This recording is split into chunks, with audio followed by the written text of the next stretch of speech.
Alright. Just jump into it here. Oh, so we had to complete the abandoned mission to do this then. Alright.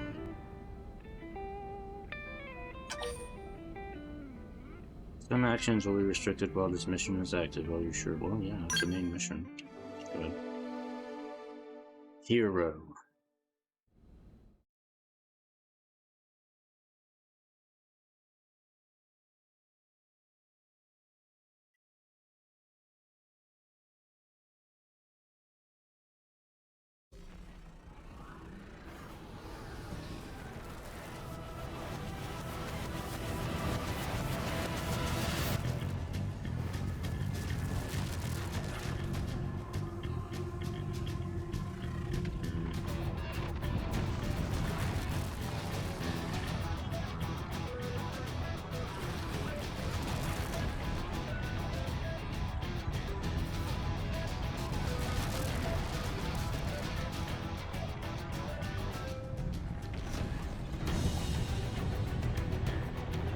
I think it's time to leave, like now.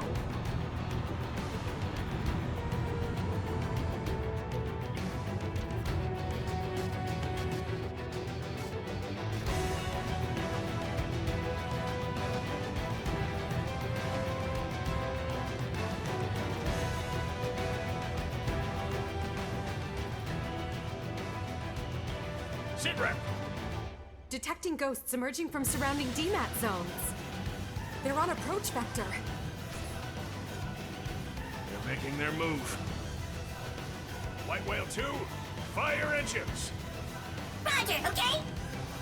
Sound the evacuation sirens. Rally all planes. Get them to spook the damn ghosts. Buy the civilians time to evacuate. Yes, sir.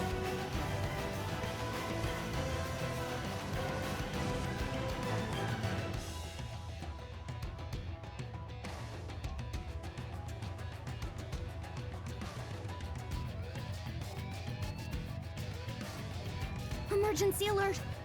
Elma! You're needed. You ready?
All right, we have enough teams on evac. The ghosts, that'll be our responsibility today. Throw you off the ledge. But I kinda need you right now. That's right. We'll make sure everyone's safe.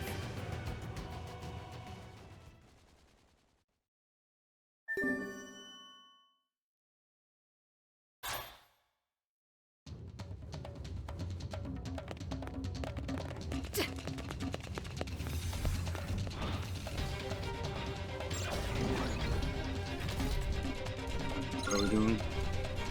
Beat Ghost Industrial District.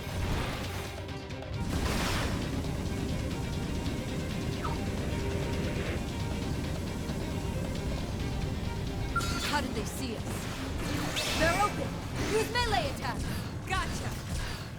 I can Now, stagger him, no melee problem. attacks! How's this? Let's get hunting. Target locked! You're Try mine! this on. Need a boost? No escape! Anti-Gatling! Let's get hunting. It must shift the weak point around. Here I go. Go off with a bang. You're in my sight! Super hot. You're mine! How's this? Now, Need a boost? melee attack! Come on! Gotcha. That could did it. Move in and Sparks keep the and a rhythm block. going! Need a boost? Gotcha! Nice! Move in and do some damage! Gotcha. Target locked! Yes, You're I'm mine! trying to find the weak point, you know. Gotcha. Super Nothing's hot. registering. Nice! Move in and do some damage! Come on. Sparks and a block. Back me up, Sonora. Overdrive, engage. Take this. Need a boost? Nice! Take this. Let's see another! Target locked! You're Gotcha. mine! Now, Get hunted. melee attacks! Anti-Gatling! Come on! Need a boost? Super hot. Got him! Gotcha! How's this? Have some of this. Take this. Take this. Let's get hunting. Gotcha. Target locked! Off does the body You're part. mine! You know the drill. I'll make him hurt! Aura time. You know what to do. Come on! Super hot. Nice! Move in and do some damage! Lock on to that cannon! How's this?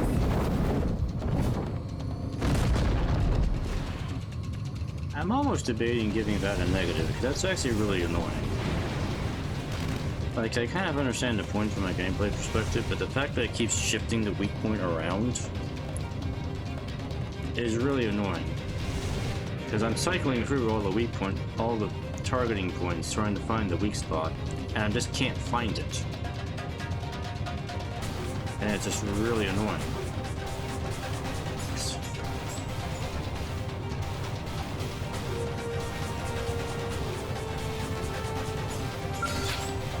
We need to fight back.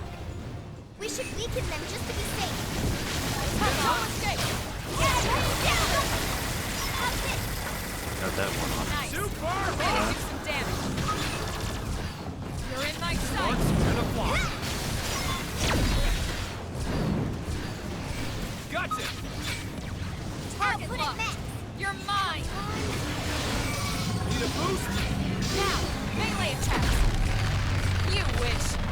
Hey, hold still. This on. I'll go after that! How's this? that it? Hope I didn't get in the way.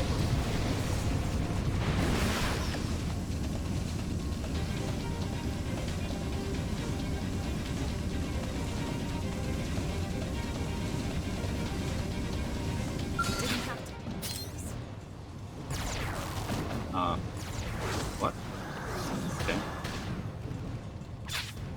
They're off guard. Stagger them with a melee attack. Stagger him, no problem. Got him. Hey, hold still. Need a boost? get hunting. That's Take this! move in and keep the rhythm going.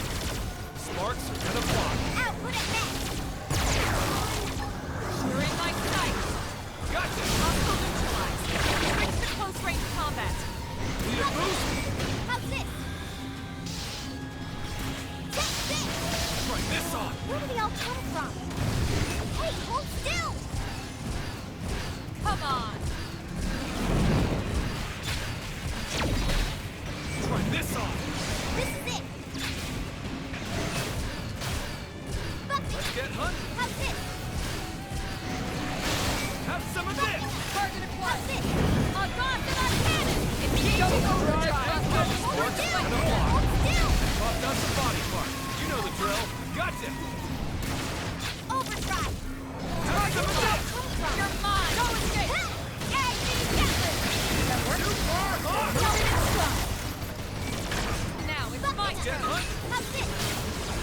Now, melee attacks. Where do they all Gotcha. come from? Sparks are gonna fly. Hey, hold You're still! mine. Need a boost? Hey, hold still! This is it! Super hot. Nice. Drop slam. Take this! Gotcha. You're in my sight. Bucky! Muscle How's this? neutralized. Switch to close range combat. Hey, hold You wish. still! Sparks are gonna fly. How's this? What Go into a escape. little soiree, huh? Target locked. You're mine. Let's get hunting. Need a boost? What into a little soiree, huh? How many of these things are gonna keep? Oh, it's a whole line mission. That's Hey, what hold still! it is. Of course. Super hot. Melee attacks. Go. Bucky! Get hunting. How's this?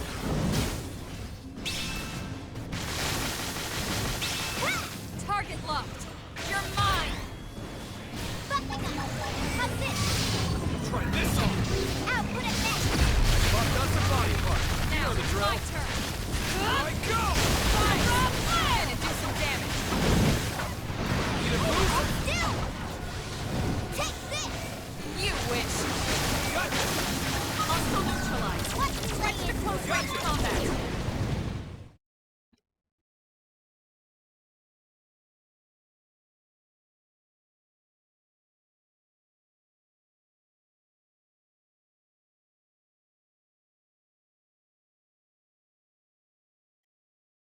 All right. What's next?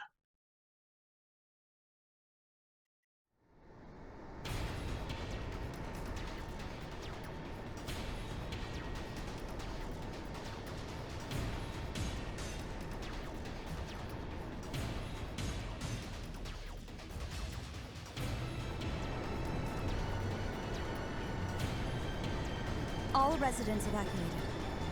Great. Full speed ahead then. And don't get us dematerialized. Roger.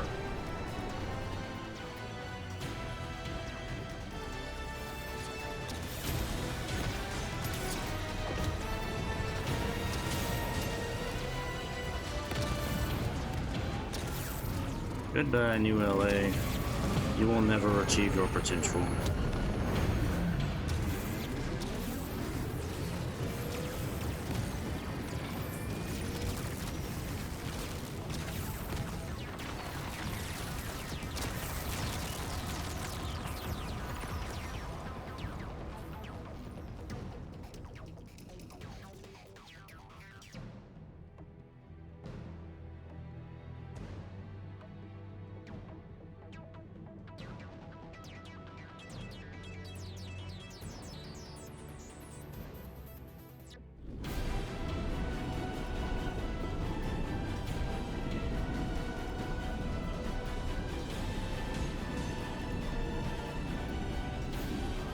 There it goes.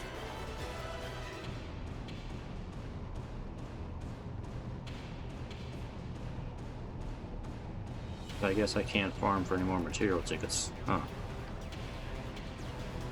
Oh well.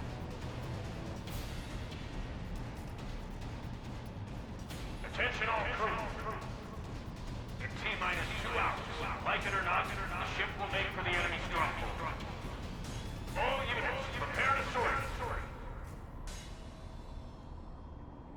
It's the last mission. Shall we? Finally, huh? Let's show that jackass Void he picked a fight with the wrong crowd. He about to go the same way as dumb Grandmaster. We may have given an inch, but now we are about to take a whole mile. You sure that's the best you could come up with? I called dibs on the first punch. Sure, so long as I get the last one.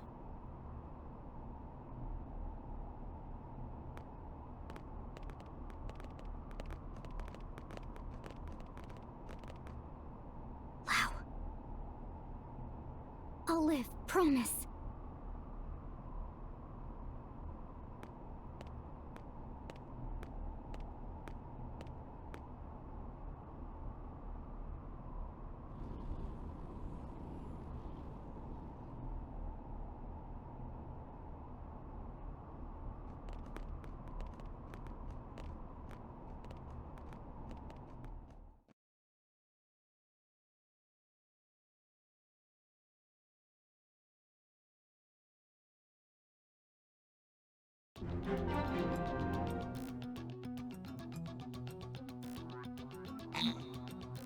Oh, I have no map.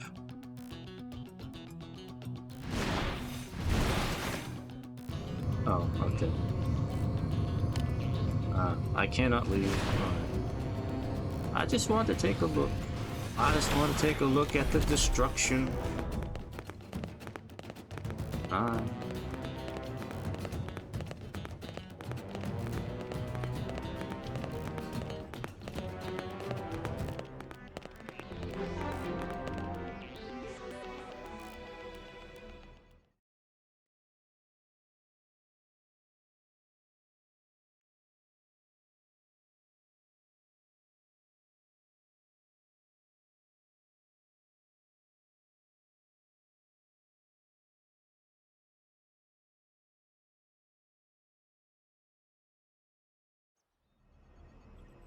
Allow me to recap our strategy, not that there's too much to it. We'll deploy units around the White Whale 2 to serve as escort. Then we plot a course, straight for the enemy stronghold. Thereafter, the raiding party will deploy. Waste no time. Make a beeline for Void and eliminate him. Return the cores to the Ares, then return to the flagship. We spool up the drive and jump away from Mira. During the assault, the Whale will serve as the forward operating base and provide support to all units. The escort will remain in place at all times. This concludes the briefing. We're really going for the jugular, huh? What, you want to stay put? I don't fancy getting dematerialized myself. At least the ship will be close at hand when we're flying back with the cores. It's like two birds in the hand. Yeah. Awful risky, but it's a solid plan. Thank the Director General. This one is very much his brainchild. As you realize, this strategy puts civilians in danger too. Still, he canvassed the representatives of each race ahead of time and convinced them to sign off on it. Even Mama Pan, she also sweet-talked by big man Maurice. She say he make chest swell and tears well. Director General, thank you very much. Not at all, just doing my job. Then why cheeks all blushy? Lastly, about the top-level command for this operation.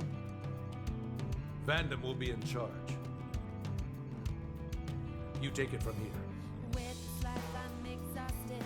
Right, well, that should give you an idea. Listen up. You misfits are the raiding party. Yeah, I know. Surprise, surprise, shock, horror, whatever. We've considered your past performance and could find no better candidates.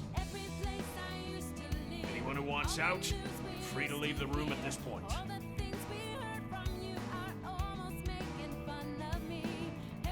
Good. The unit's leader will be Elma. Got it? No complaints. Yes, sir. Next, the escort unit's leader. That's Gabui, commanding the Rothian military. Finally, support for the troops aboard this ship. That will be aided by a Manon representative. It will be a collective effort.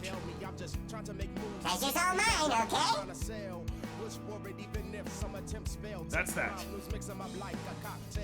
There's still some time before you sortie. If some time is needed, just don't lose your focus. Dismissed? Sir!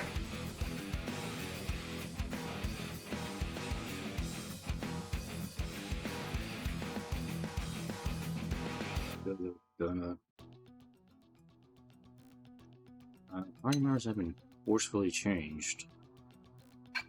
I can bring no one.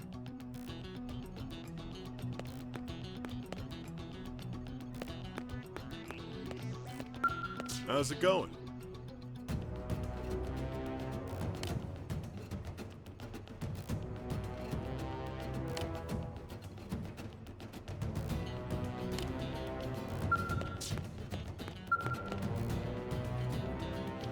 Hey.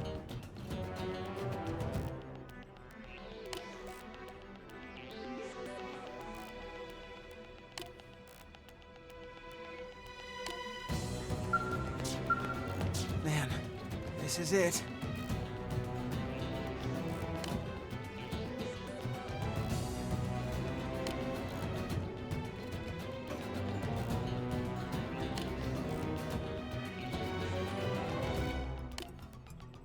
Yeah, you're about to jinx yourself, man.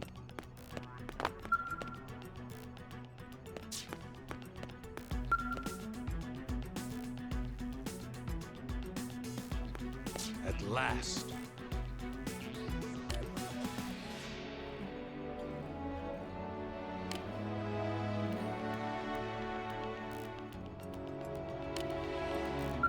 Sure thing, Ken.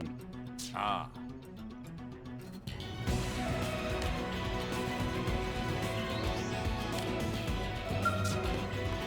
Yeah, we're having our moment of consummation with the team before the end.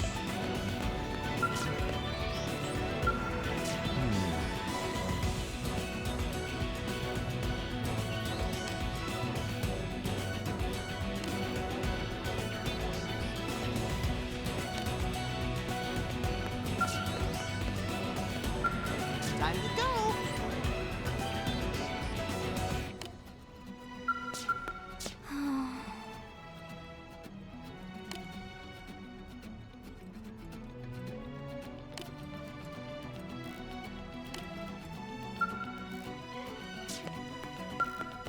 Human?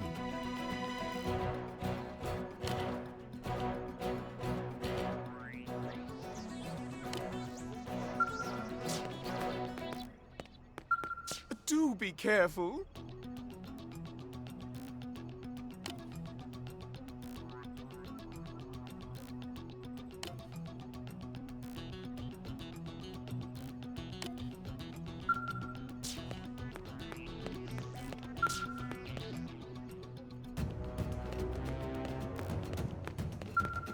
How's it going?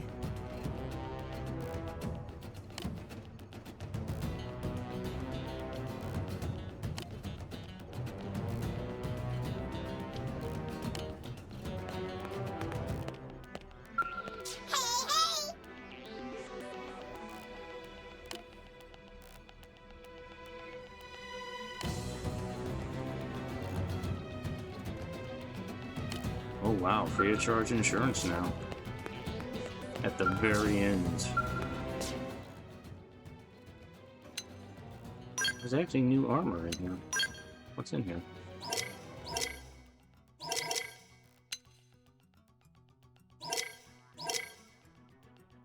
Light jacket. Oh, it's variations of it's variations of Owl's outfit.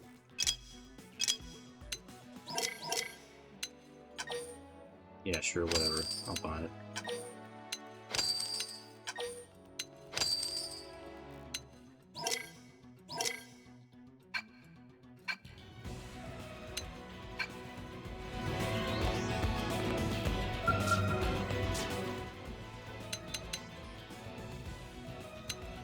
Develops in gear? Oh, that can't.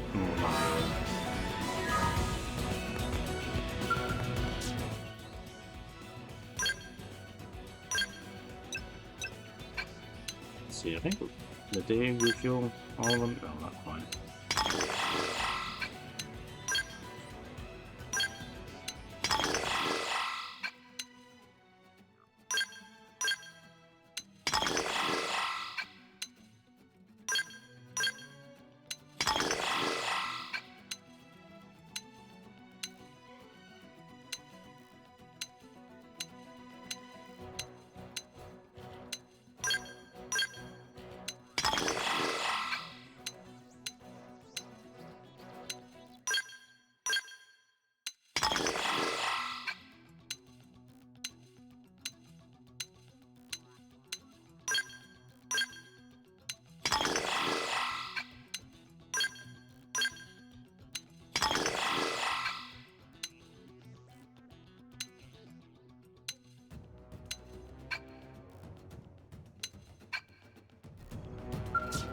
What is this? Frontier Nav VR? Oh. So I can still mess around with my Frontier Nav system. Okay. If I wanted to for some reason. But I don't.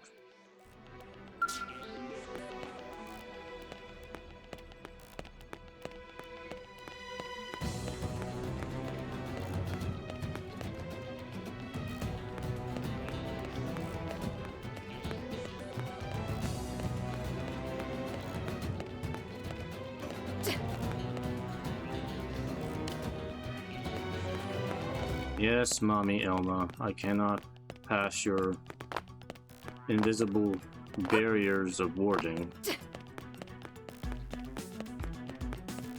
Just wanna look around. Alright. I do notice that Neil and Liesel and even Celica are absent. Like, where are they at? Good luck. Yes, it is your last chance for a bathroom break.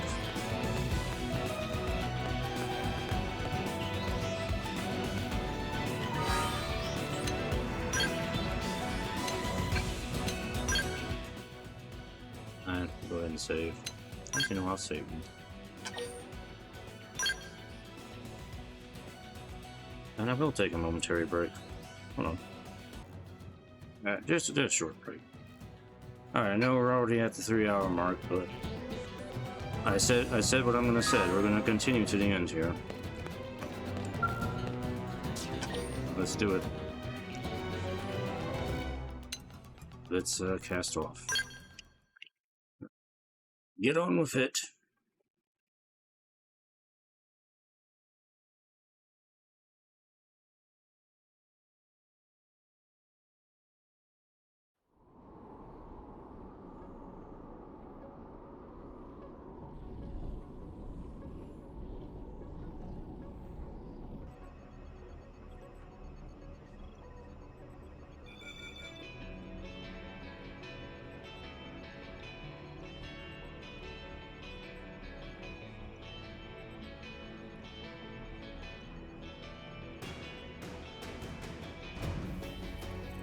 My bad, Princess.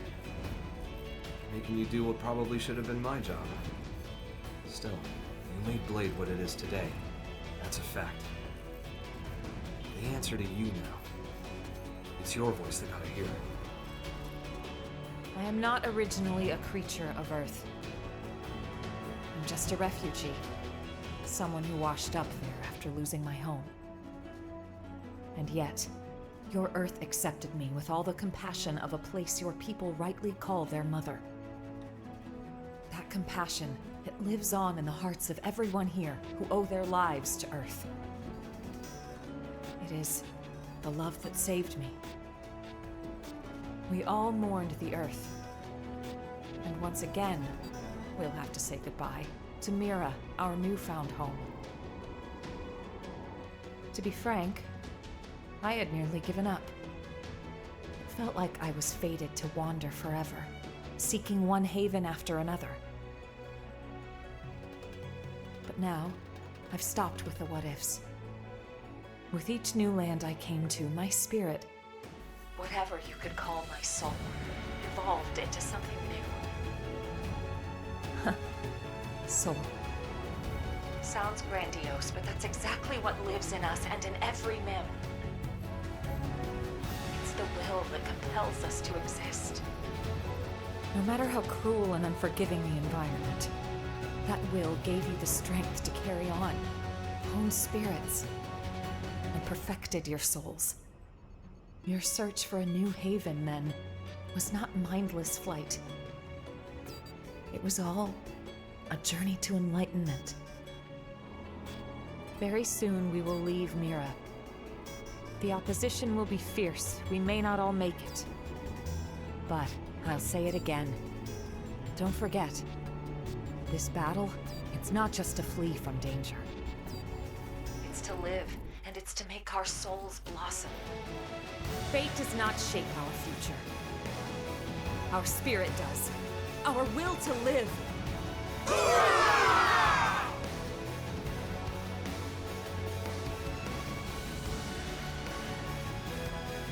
Love you, woman, with all my heart. Okay, let's do it. Right then. All units, move out!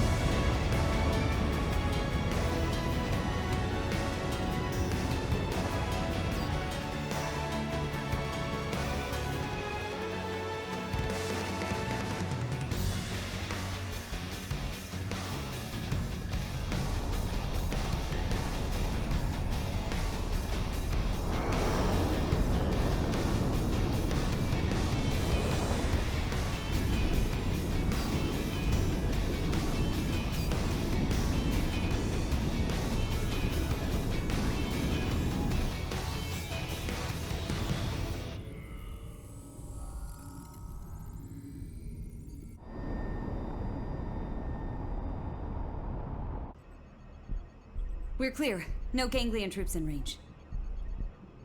I don't like this. What in the hell are they plotting? I would guess a trap. It's a trap. Ooh.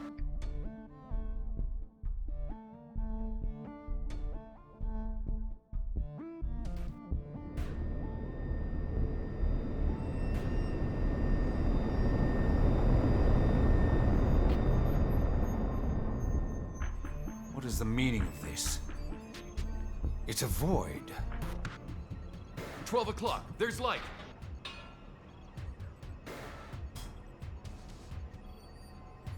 Looks like an invitation.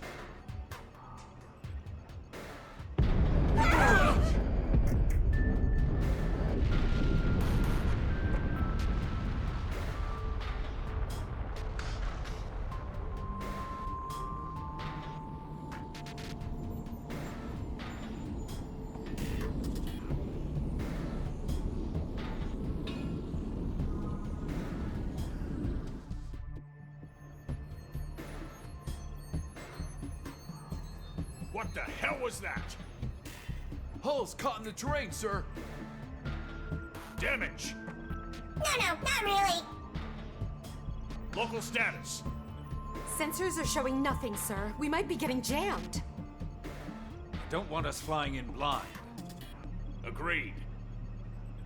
The ship might tear itself apart at this rate. I don't really see us reaching that light source. Flagship will hold here.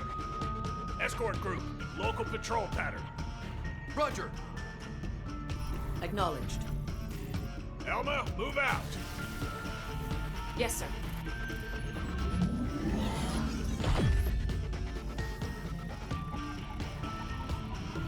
Who is not Elma's Skell? Come on, game.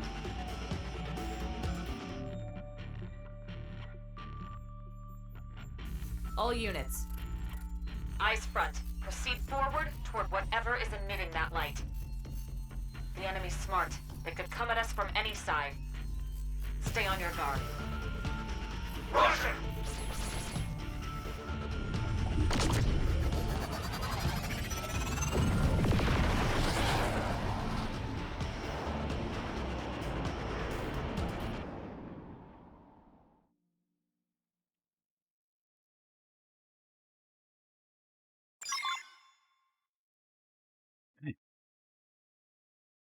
And whatever this is.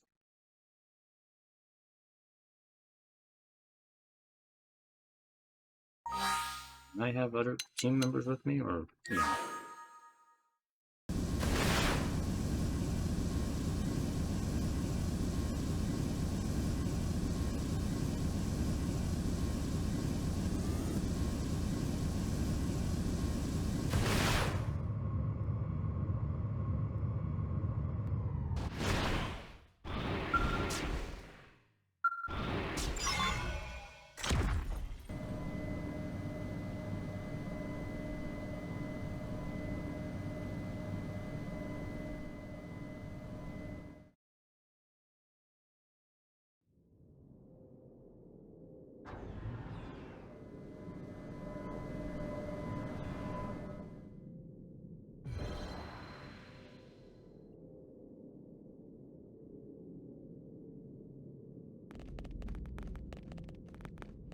The contest is drawing to a close.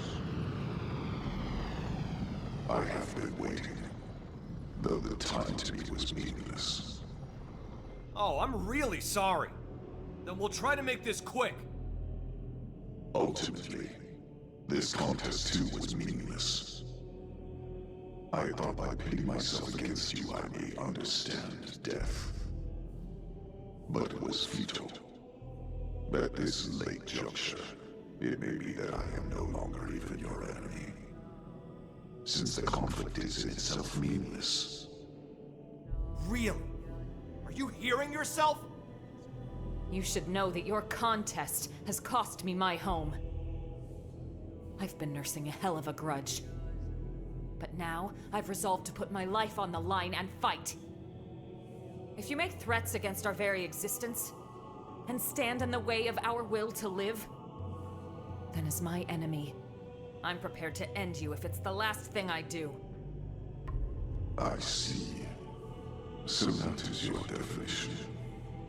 I do not comprehend, but I shall remember. Why don't you try to understand? If you're as smart as you think, you should be more than able to. It is not a question of my ability. I simply do not. As I have stated, my actions are automatic, dictated by necessity. Understanding is not necessary. Yet, knowledge is vital. I am the prime intellect of Samar. Gaps in my knowledge are impermissible. Did he say Samar? What is death? Is it simply nothing more than the price of defeat? Does it express the ending of existence? But then, how should one define your kind's existence exactly? You know not yourselves. You know nothing. Not the abyss at the heart of everything, where all consciousness has accumulated. You are ignorant, even of the art of seeing a mind within a person-shaped effigy.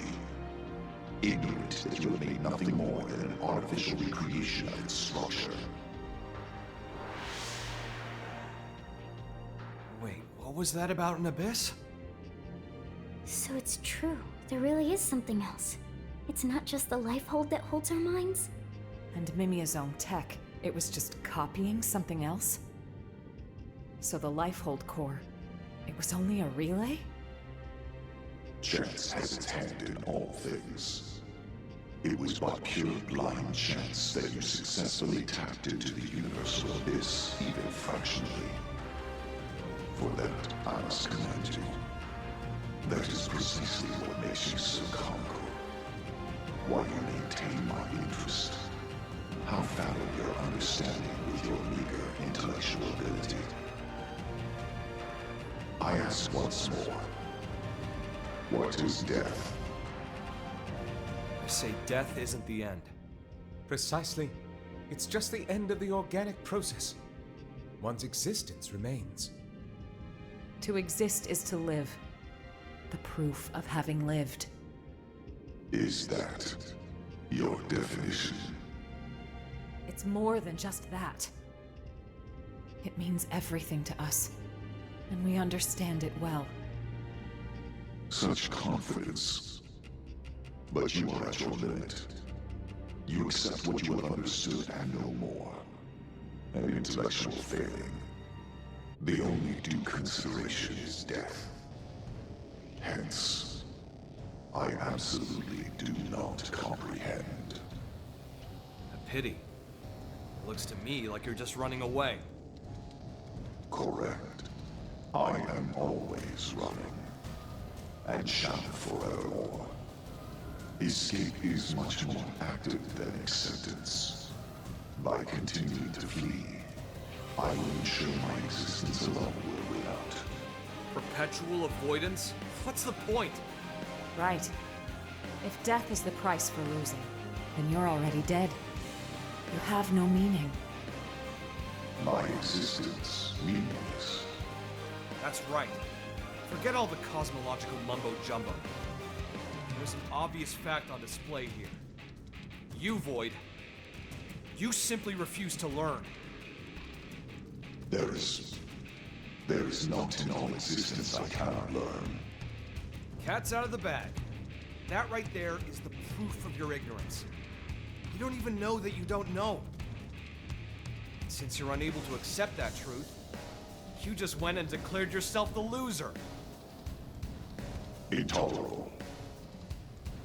Forthwith, I will mete out your death, and in victory, I shall transcend this insufferable world. Yeah, Al, I know you tried to do the logic trick on him, but it didn't quite work. Oh, now I can pick people. Oh.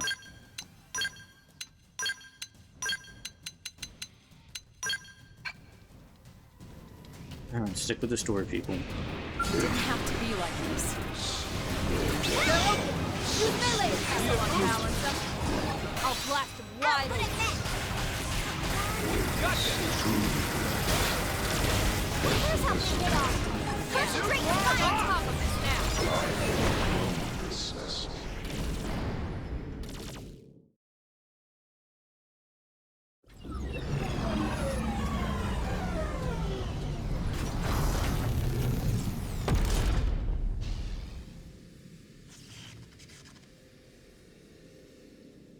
So, looks like we win. We'll have the cores back now.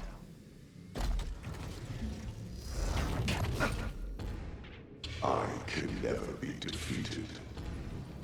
My intellect will expunge your existence. Sore loser, huh? What?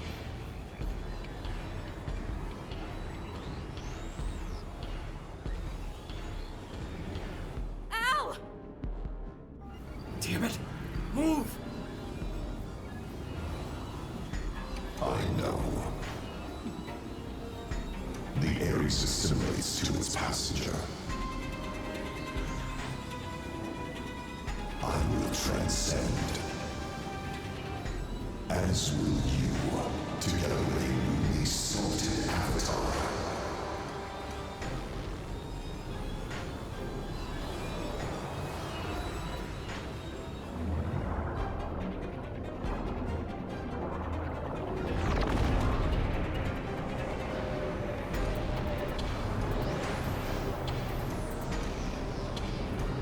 Holy crap!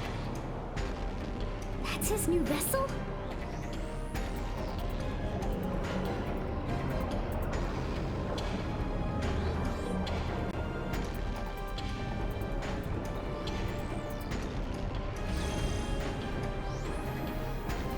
A core went online. Everyone be careful. The contest ends.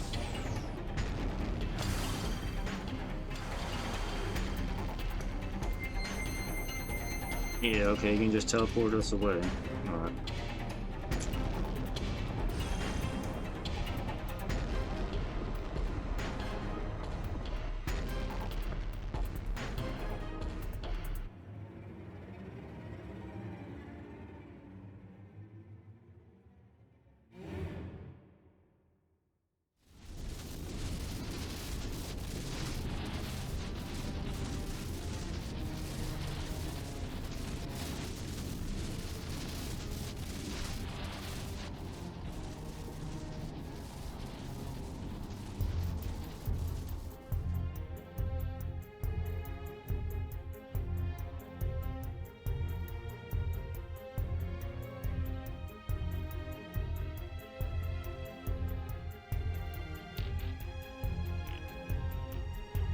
Report.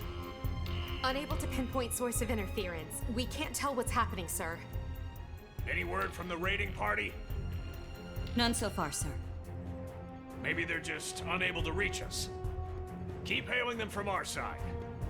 Yes, sir. We will just have to trust in their abilities. What? Nothing. Just a surprise to hear you sound so positive.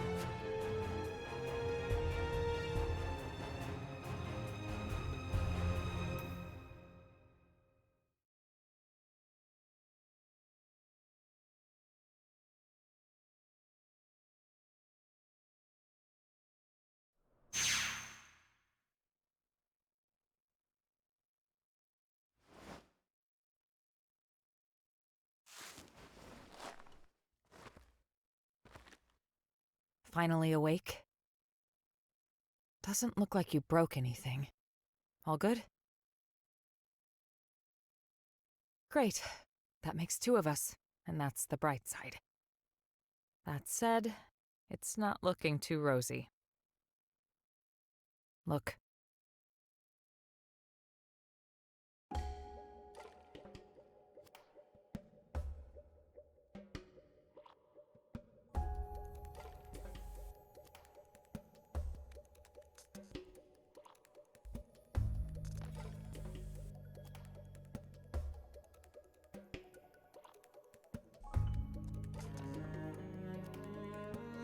We've been scattered. I think Void must be playing for time. Back there, well, somehow, Void was able to capture Al and the Ares. We're missing our companions, and our skells are grounded somewhere too. He's put our backs against the wall.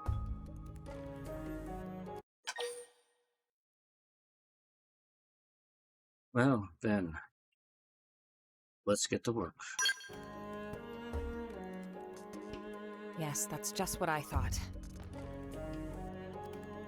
Void's powerful, but even he'll need some time before he can activate all the cores. Let's scout out the area and see if we can find the others. It shouldn't be too hard to follow the location data from their emergency beacons. Our Skells should have performed their emergency landings, too. Having them would make the search easier, so we might want to look for them first. In any case, don't panic. Let's handle this one step at a time.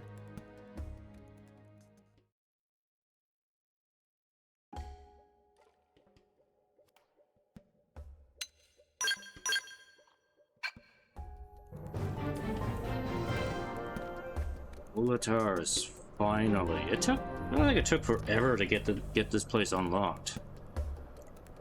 And it's like at the very end of the game. And it kind of sucks in the sense that I would like to spend time exploring it. But I'm at the end of the game, I don't want to do that anymore. I think I should have had access to this place a lot earlier than this. Yeah, because there's all kinds of junk in this area, isn't there?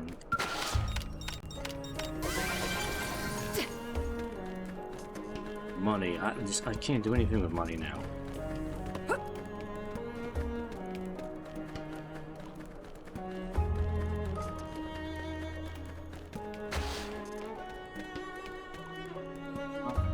one in the skills. Just ignore these very colorful ganglion.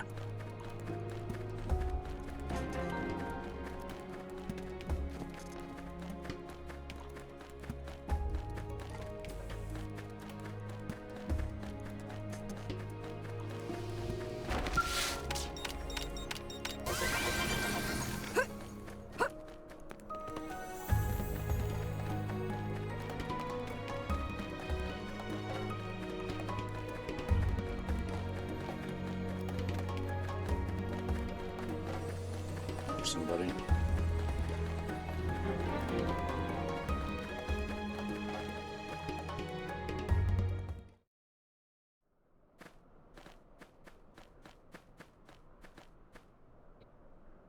It's you two! I was so worried about you. What a relief. We finally found friends! Tatsu and Linley were searching everywhere! I'm happy to see you're both all right as well. Say, Elma. We're going back, right? To face Void again? Before that, I wanted to say... You see that? That tower place? It looks like some kind of relic, doesn't it? It's a pretty big structure to put in a place like this. I can't imagine that it was put here just for decoration. Maybe it's connected to Void somehow. Right. I was thinking that as well. Tatsu also have big curious. Would not say no to sightseeing detour. Yeah, info is our top priority right now. We should at least check it out. Right.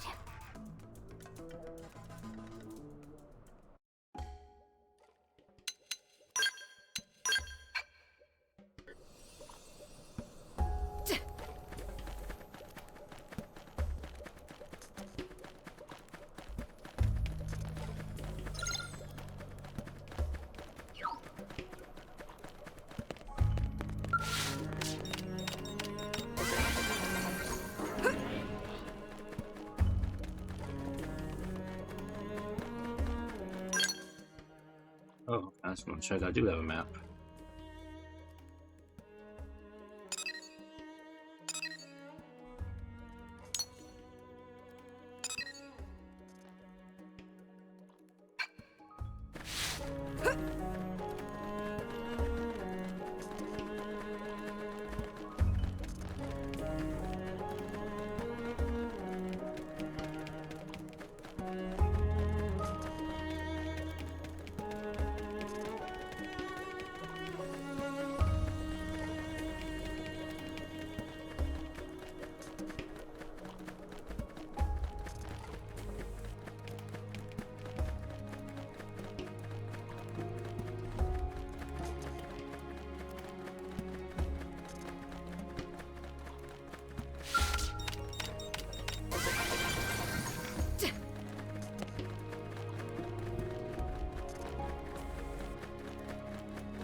Oh, glad you finally found me. And with all your limbs still intact. Good job. What's the big idea, scattering us all over the place? Doesn't Void have better things to do? We gotta teach that bastard a lesson, and we gotta make it a damn good one. Good? Good. Let's go. I'm itching to give that ghoul a real good kicking. And this time it'll be nice and final. Just you wait.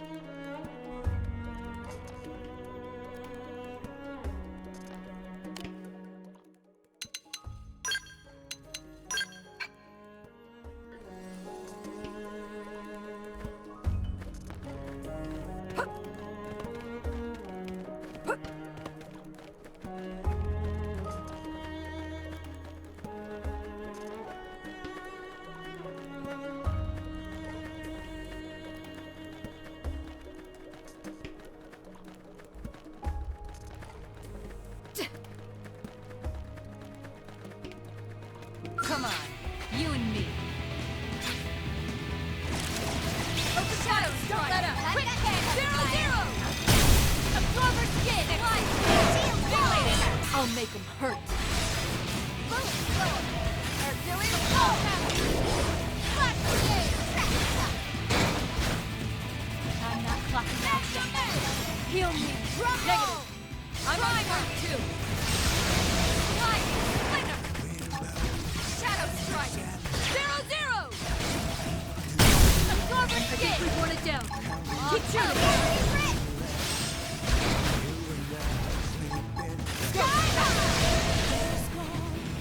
Thanks a bunch. Now, melee attacks! I'll make them hurt. Drum roll! Got him! Very targeted carnival! Hercules blow! Shadow strike! Quick cannon and do some damage! I'll make them hurt! Got hostile neutralized!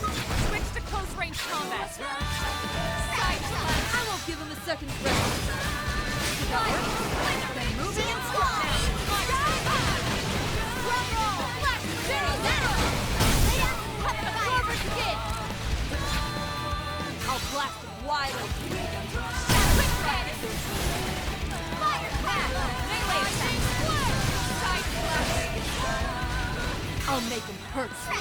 Good enough! I could have taken them on alone.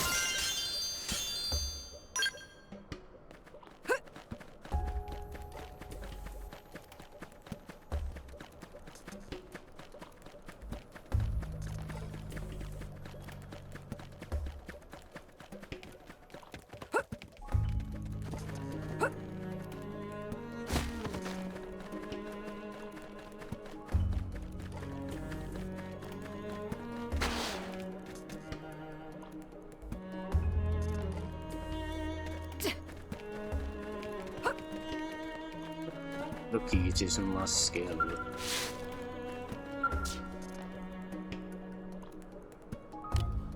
Oh, everybody's skulls, okay. So this is where they ended up. Good thing we found them. This should let us expand our search radius.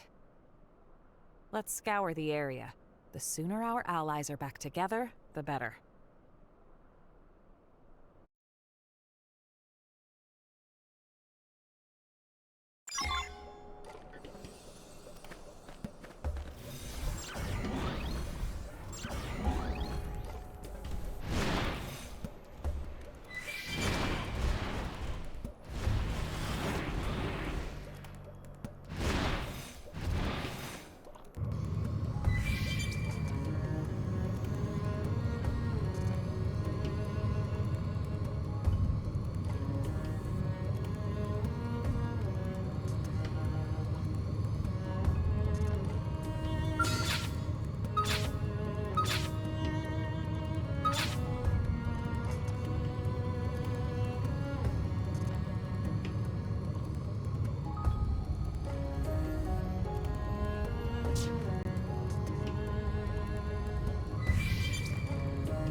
the thing is, right now, I don't know if I should be exploring and trying to find other members or just following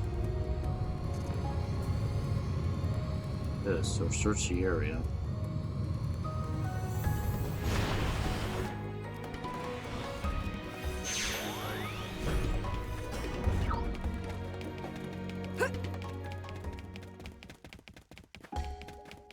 Anybody in here?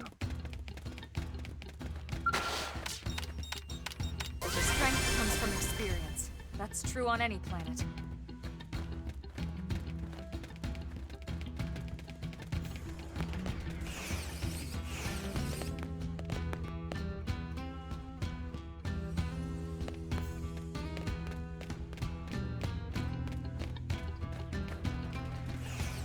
Oh wait, there's Gwen over there. Don't know how to get over there though.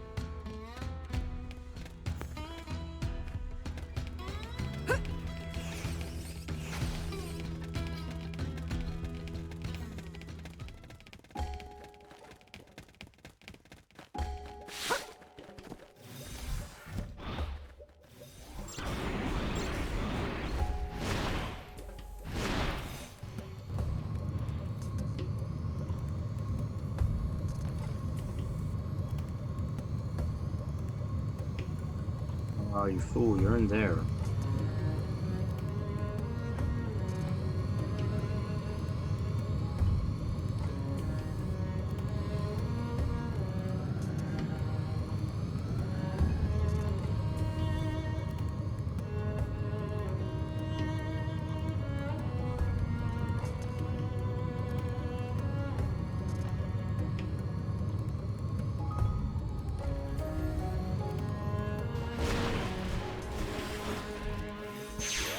Yeah, the thing is, if I gotta spend the next 2 hours just trying to find everybody, I'm gonna be really annoyed by that.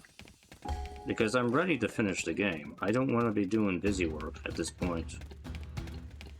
Because at this point in the game, there should be no more busy work. And this is just feeling like busy work.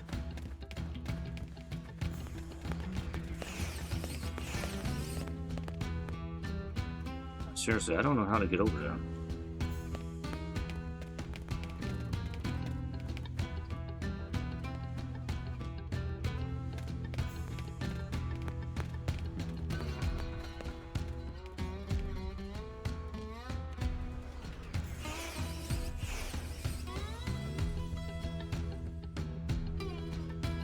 I mean, I don't know, can I come up from the bottom in my skull?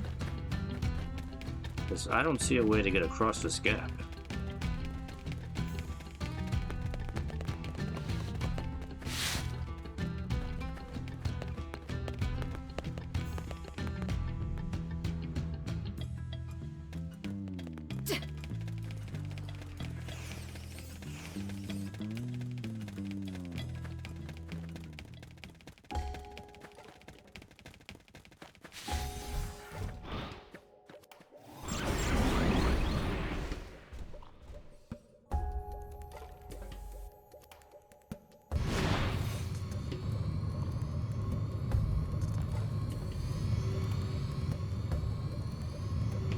Okay, alright, we can come up from underneath. All right.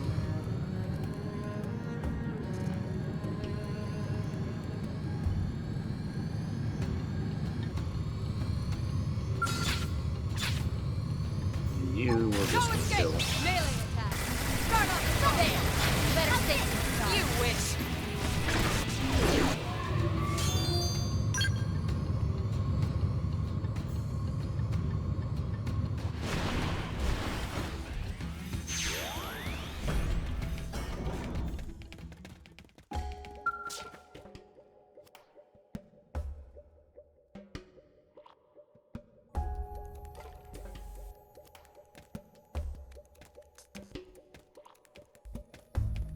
Man, you would not believe how glad I am to see you.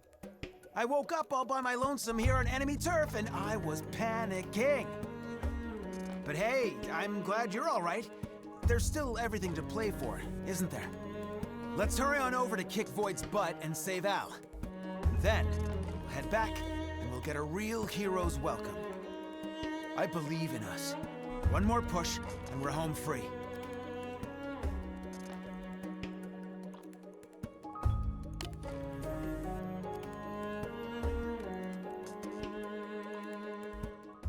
Why did I get a strike or a assault rifle?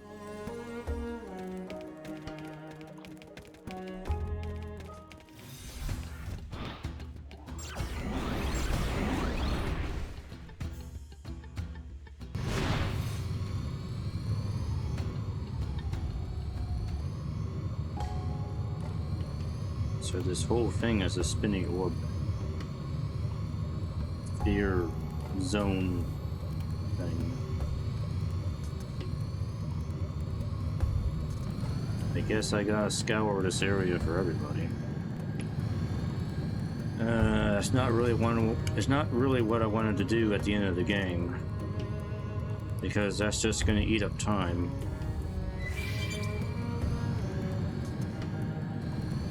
And I really don't want to do things that are gonna eat up time.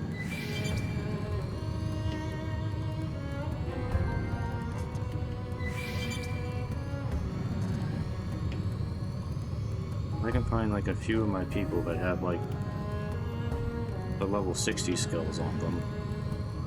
You might want to have those people.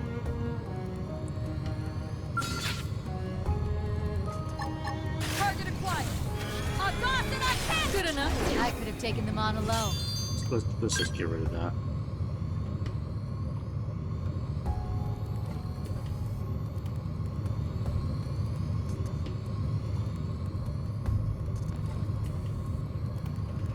What these little purple things are that I'm picking up. The game is not telling me what those are.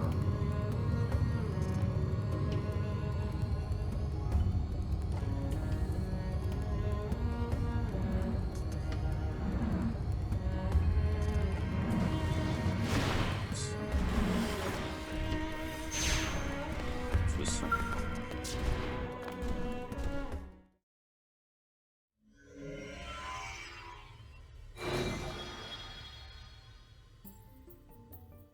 This is...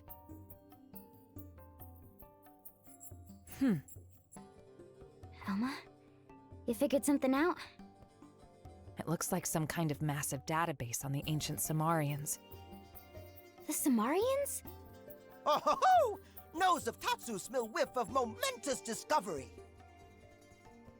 Bear with me. We might be able to glean something useful.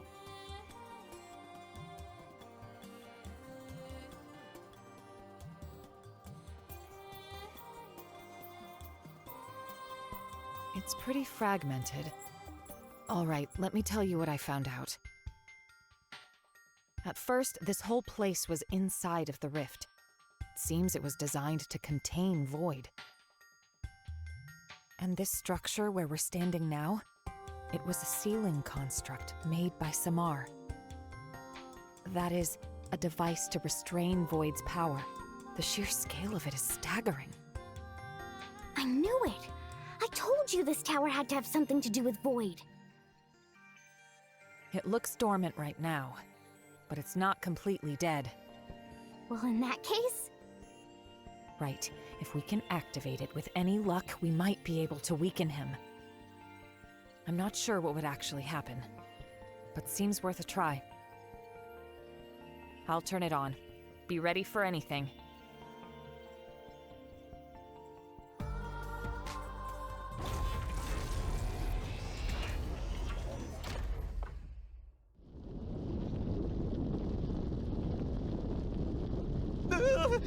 Why all the shaking? Elma? Better back off, and quick.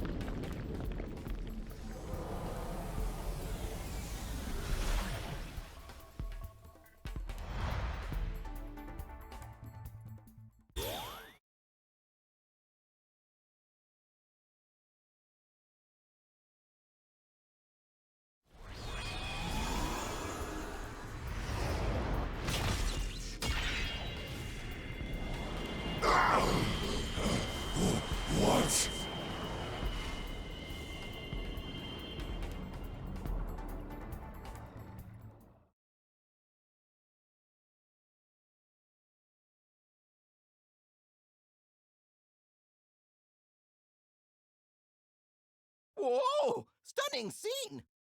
It go flying like bottle rocket! So it just looked like a tower? Well, in reality, it was some kind of flying weapon? Perhaps calling it a spear would be more accurate. We'll just have to pray it does more than rile Void up. We should probably check out the other spears as well.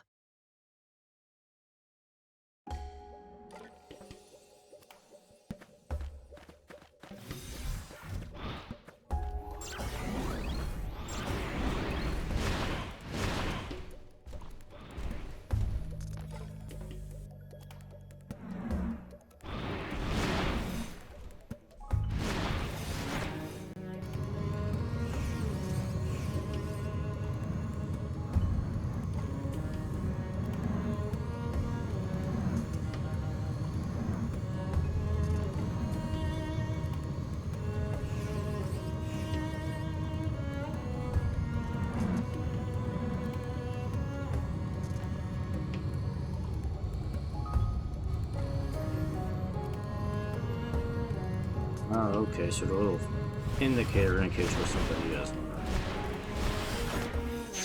Keep an eye out for that. Whoop.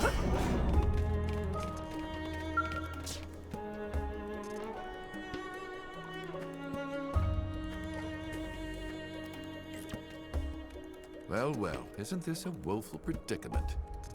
Trying to divide and conquer, is it? Heartless ape's got brains, I'll give him that. What, me? 5x5, self-evidently. I've been gathering enemy intel while waiting. I'm roughly done with the analysis. Now that you've regained my services, all will be resolved forthwith. And with my leading the decisive route, a promotion to command will be but a step away. Well, don't drag your heels now. This is my time in the sun.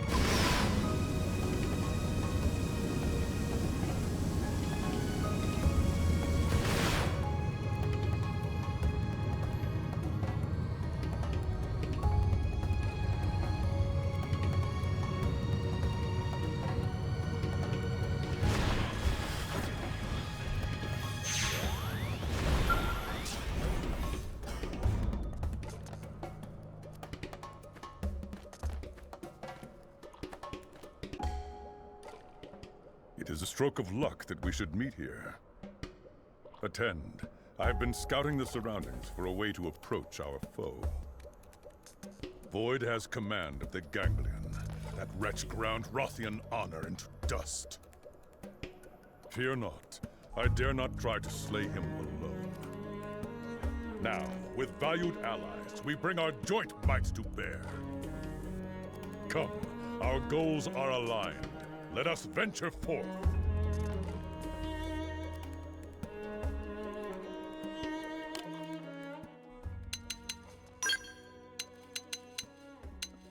Goes your argument to the but devastator.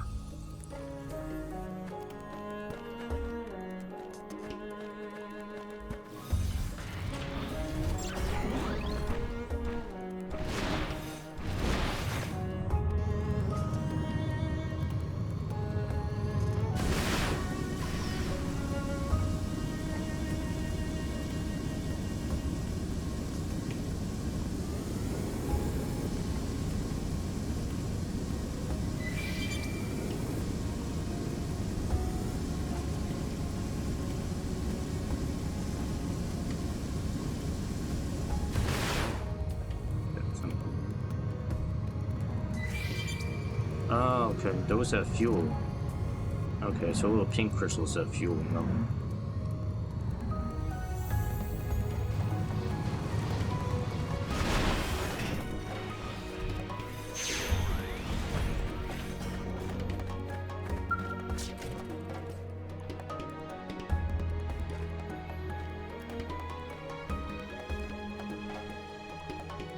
Oh, look who it is.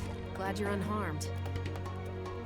If I'd had a Skell, I could have at least done something. But the way things are, I was stuck twiddling my thumbs pretty much.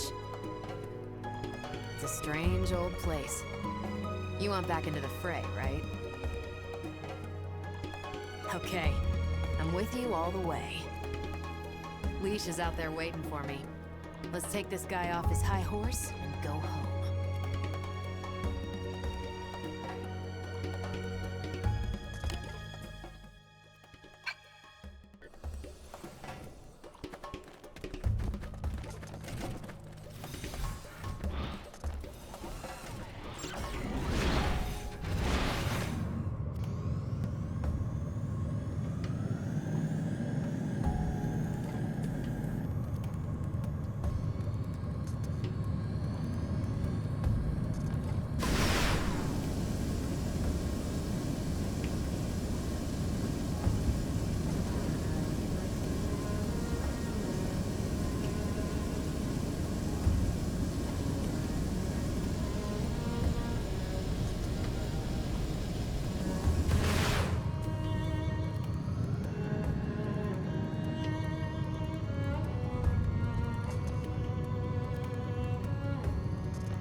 Who's it?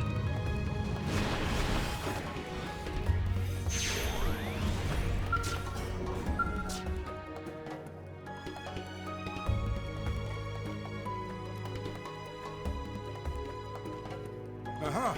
I see you're unharmed. Good. I could see the White Whale 2's lights from afar. Couldn't do much without a Skell, though. And so I did what any warrior would. I sat and waited. But in your eyes, I see fire, flame. I see you intend to carry on the fight. You do not betray my expectations. The will to strike back. Oh, it rings loud and clear. So long as you carry that attitude, I, Bozelos, shall attend you to the ends of space. I shall be your lance, and no foe under the stars shall elude my point.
This data. Notes left by ancient Samarians. So it seems. I'll read it. Here lies he, the one endowed with the foremost intellect, since time and space began. This one was fellow to the Samar, yet also bringer of unbridled calamity. This one is deserving of punishment, yet death as penalty is to us anathema. Intellectual atrophy via endless incarceration. A prison of the mind is meet for he. I see. They must be talking about Void. And this place, it must have been his prison, no doubt about it.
I guess it wants me to go inside a cave or something, but where is the entrance? Here.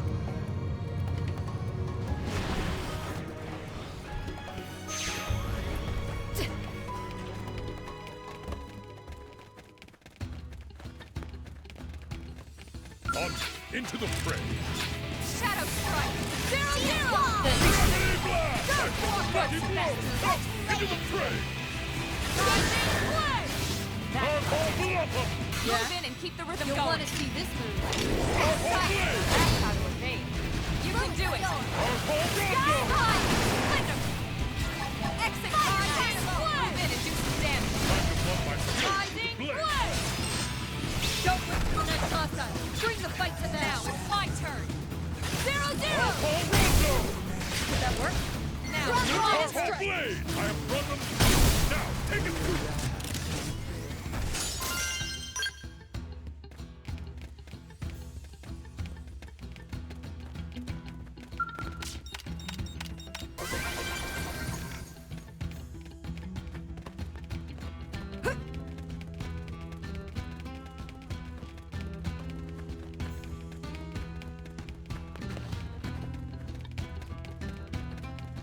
Good.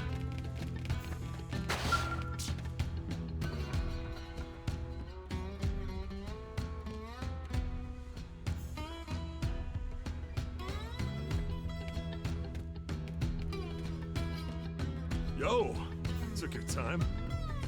I was was almost ready to go out searching for you. Sadly, the skell went kinda haywire. Thought it'd be good to lay low here for a while. But it's cool. I knew you'd find me, one way or another. Oh, you've never let me down yet. Okay, enough sitting around. What do you say? Wanna grab this bull by the horns? Void's done. He'll never even know what hit him.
Looks like another batch of Samarian records.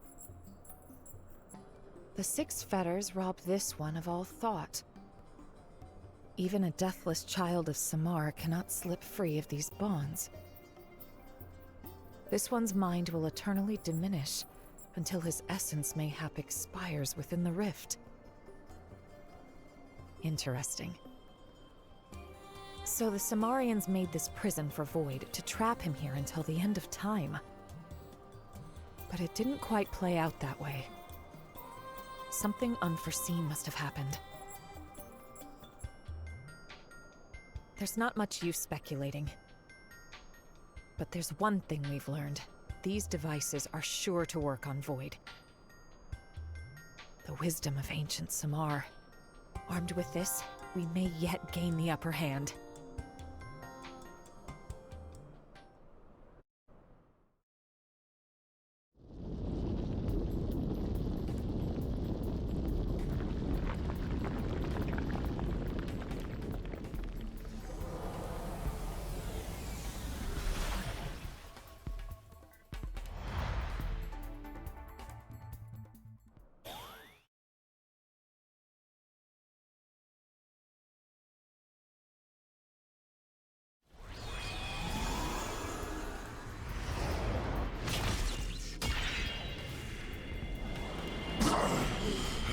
Samar continues to vex me.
Oh, hey, Chief.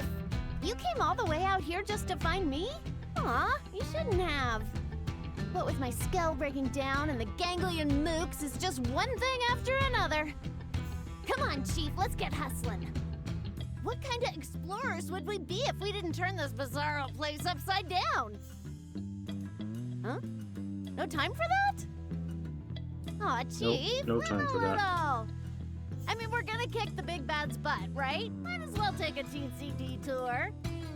Right? Then it's settled. Then up, Chief. This chunk of rock ain't gonna ransack itself.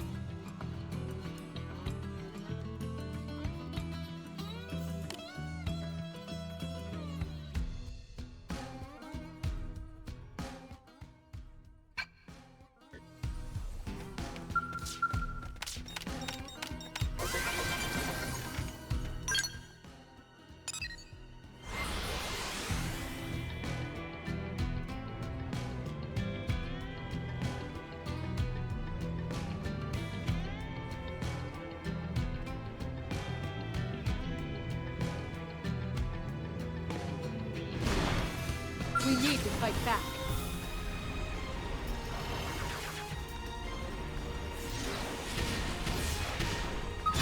Oh, I didn't realize there was a different battle.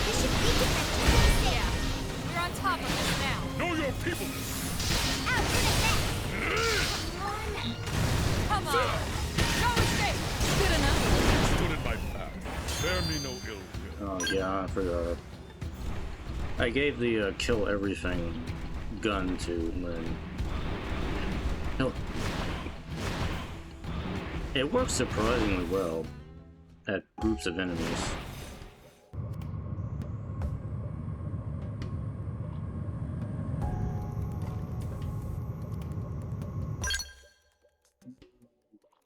Here.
You're intact. Me? I'm perfectly fine, as you can see. I had judged that wandering alone was inexpedient, so decided to stay on watch right here. But now that you are here, there is nothing else left to wait for. Let us liberate Al and the Ares, and end this once and for all. We have suffered enough loss. We will be the ones to survive this.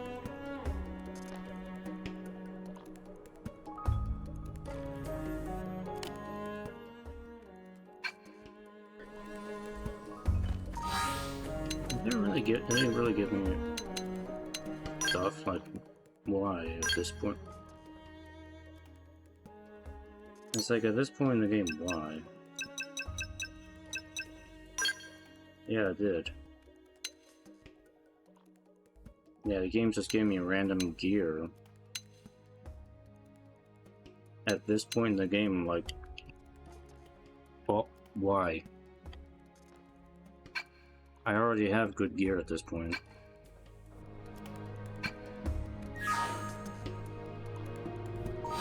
Also, how many more characters are there I gotta find? Jesus Christ. Dude. Still got several people I gotta find. 1, 2...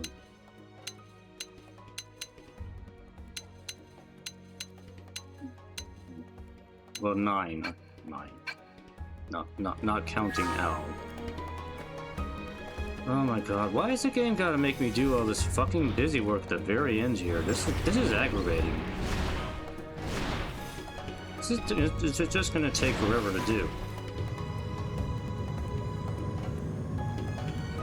No, I'm serious. This is just aggravating levels of busy work at the very end of the game.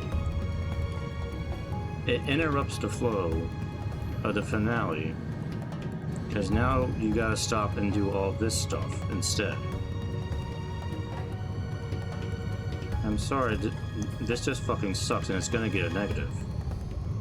Because I'm already aggravated by this.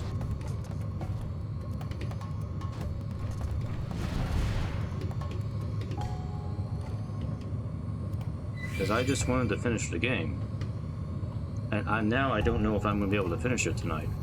And that kind of pisses me off. Because now I gotta do all this other stuff.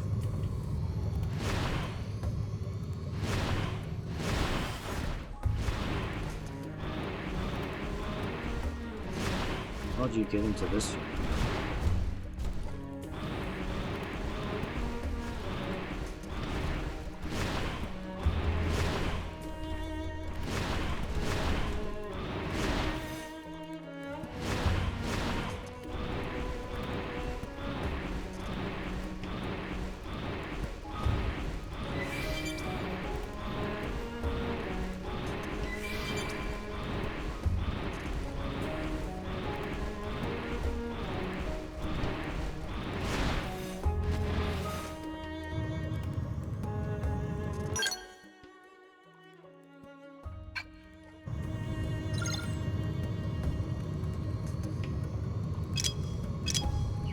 Yeah, and we're ending with one of the worst quest designs in the game, where I have to find a bunch of stuff in a large area with no quest tracking. This whole area is just a big waste of my time. Because I gotta scour this entire fucking area to figure out where to find everybody and how to get to all these spear things, which I assume I need those to probably weaken Void before I go into the final battle with him. This is not the sort of thing you want to be doing at the very end. It just fucking sucks because it slows everything to a halt.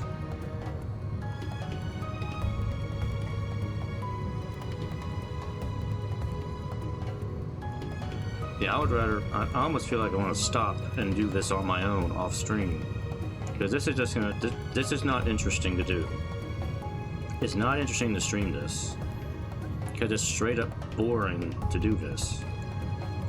And if it's just going to be boring work, I'll do it off stream.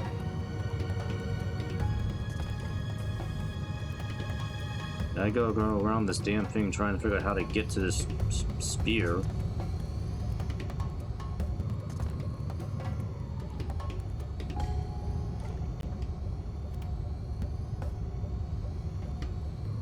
Because this is where the tracking ball would really come in helpful if it actually worked right here. But it doesn't. So now I don't know how I'm supposed to get to this thing. And I'm just spinning my gears, wasting time. Because that's what I'd love to do in this game, is waste time.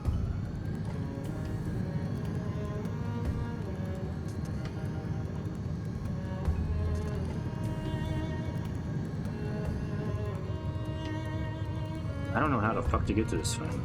I don't see a way to get to it.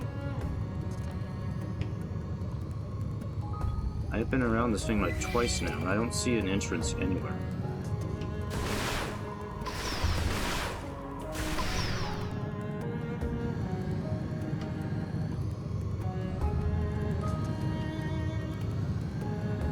I assume it's inside a cave, but I don't see an entrance anywhere.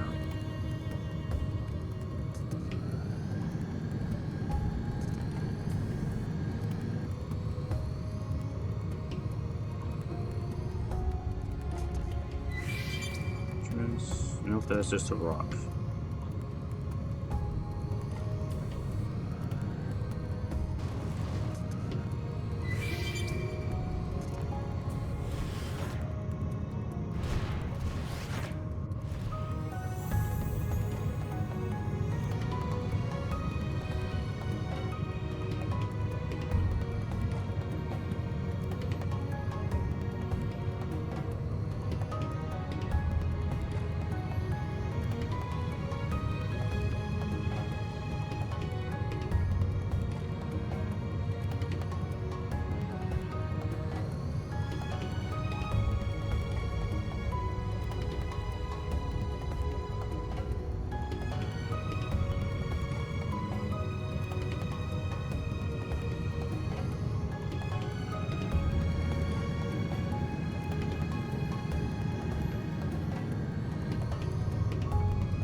You know, there's no point to me picking up alien containers at this point in the game. There's just no point to that. I'm not going to do it anymore.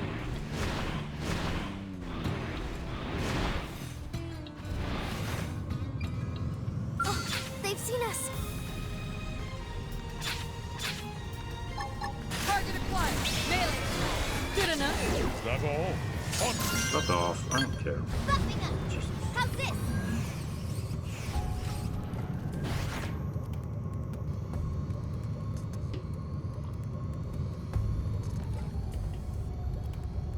I'm guessing the way to get to that is probably through this cave system here. But of course, it's probably a maze.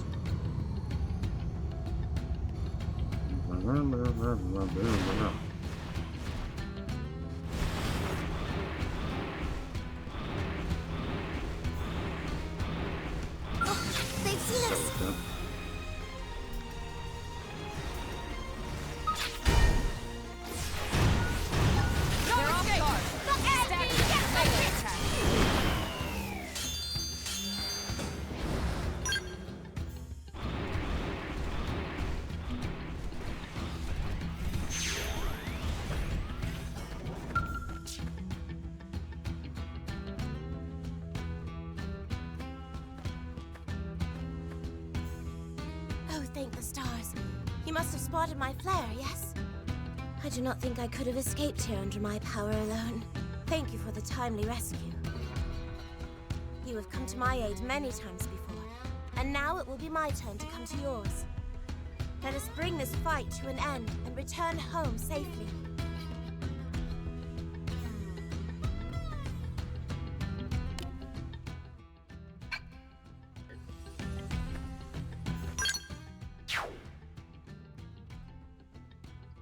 Still gotta find the one over here.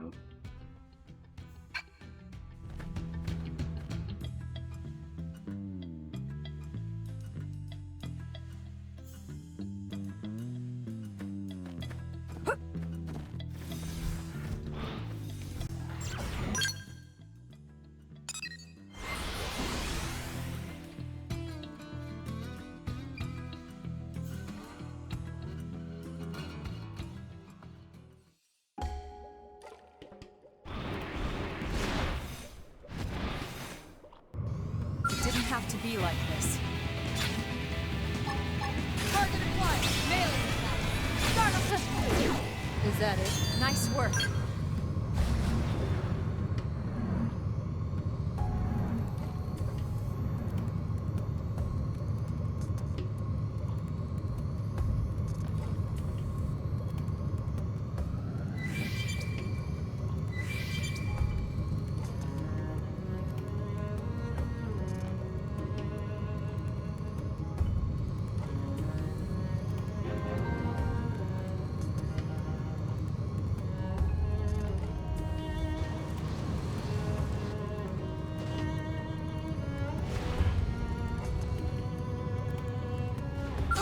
They've seen us. We should weaken them just to be safe. We're on top of this now. Is that it? Is that all? Onward.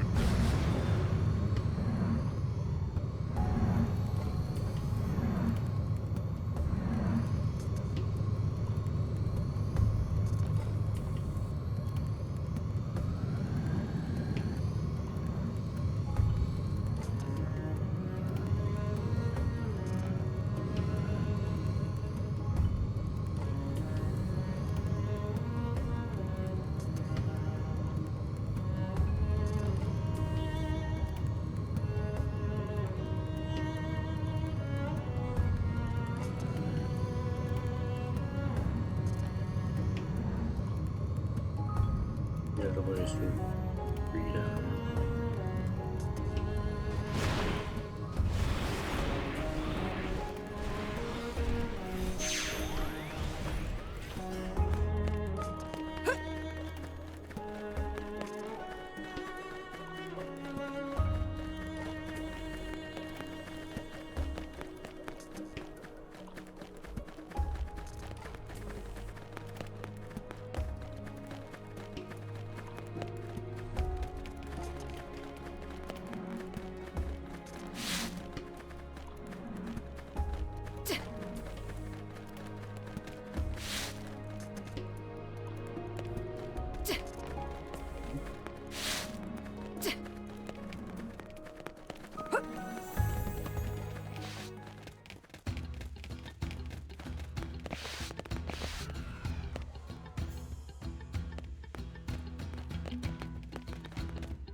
Goodness, I'm so glad you made it out alive.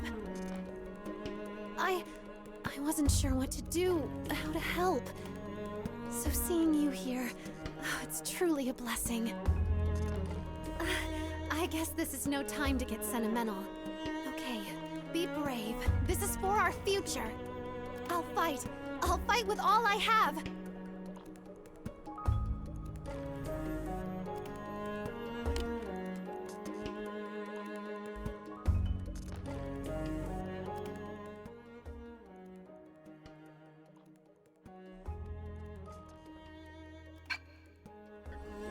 7 more. Jesus.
Oh, that's what's right underneath me.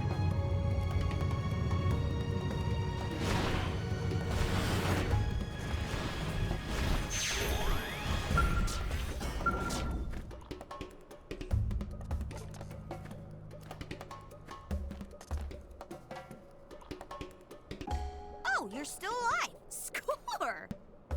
Huh? Me? Yeah, fit as a fiddle. I just happened to have a flare, so I shot it and waited for the cavalry. My skill went AWOL, and, well, I was a bit lost without it. If I knew this had happened, I'd have tried to put in some kind of auto-return mode. Right, sorry. I will keep the shop talk to a minimum. Staying alive comes first. That's up to us, so let's fight like hell. Oh, a full disclosure, I'm recording your battle data, okay?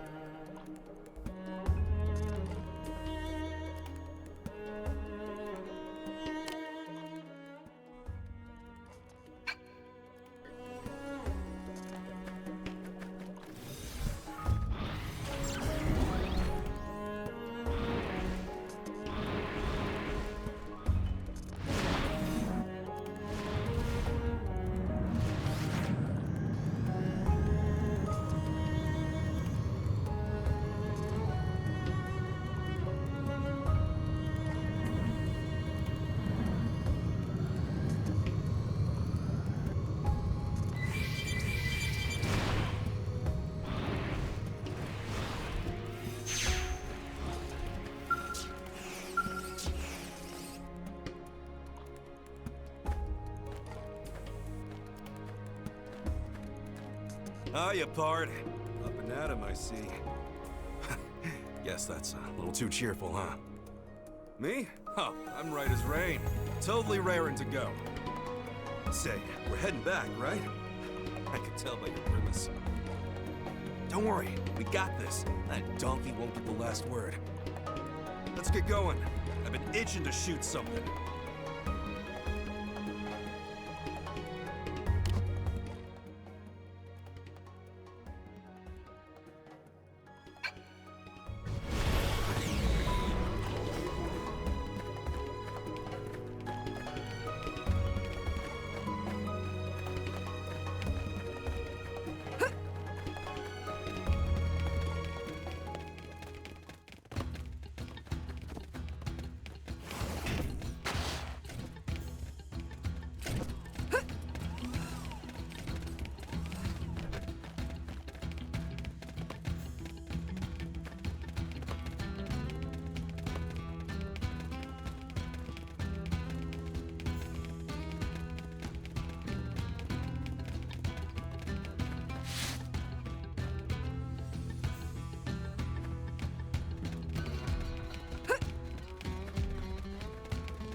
On into the fray.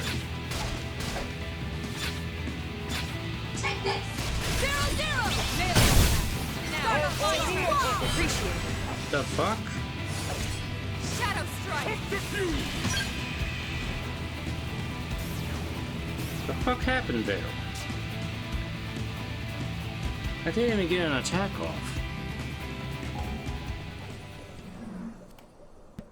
At least the damn thing put me right here. I was gonna... Now my TP is all gone.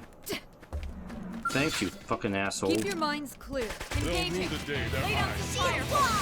Shadow I'll blast it wide open. Slinger, fire! Move in and keep the rhythm going. Time to Dodging, Sky Thunder! Hercules blow. Roll them with melee attack! Subterfuge! Sky high. Shadow run. Did that work? Then move in and shadow strike. Starfall Bloodbath! Rising flame. Target sight. Arf, I have run them through. Now, take it to them! Side slash.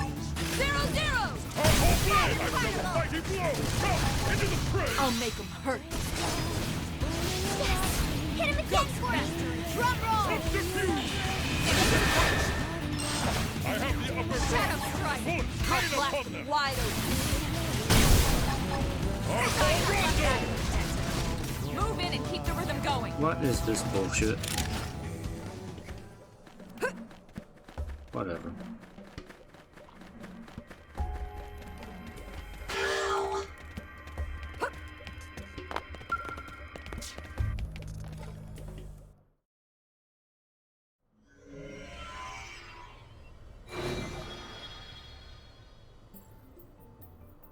More data. It looks related to these devices as well, but...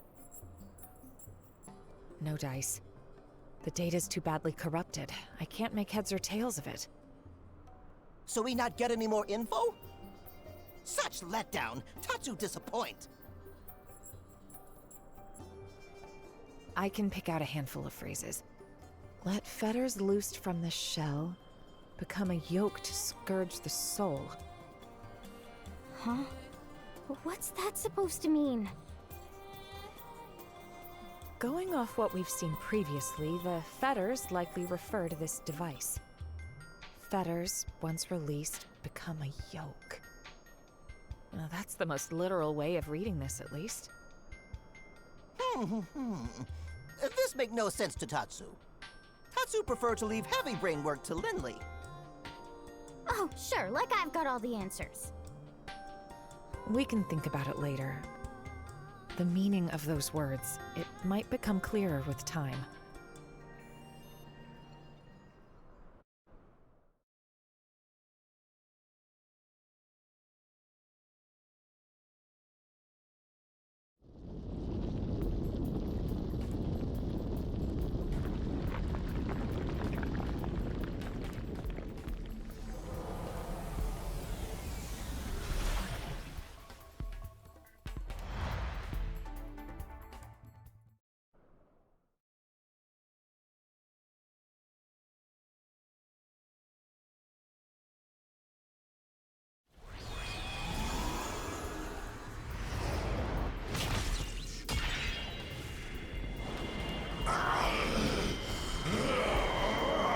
Tedious trickery!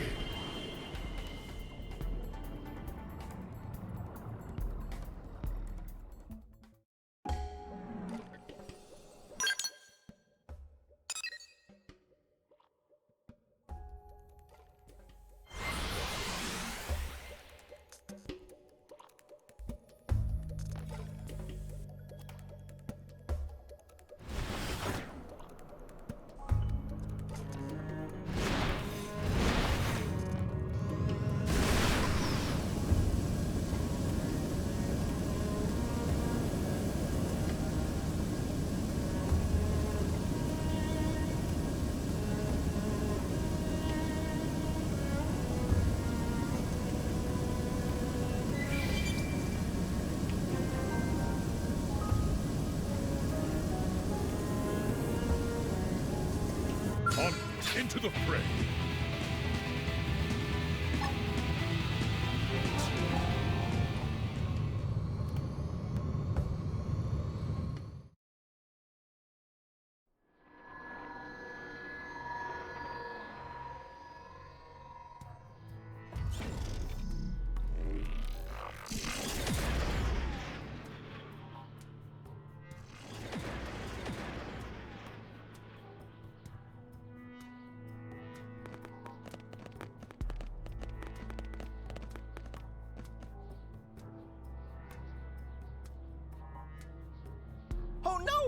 cannot make entry! Lynn, can you get us through? I can try.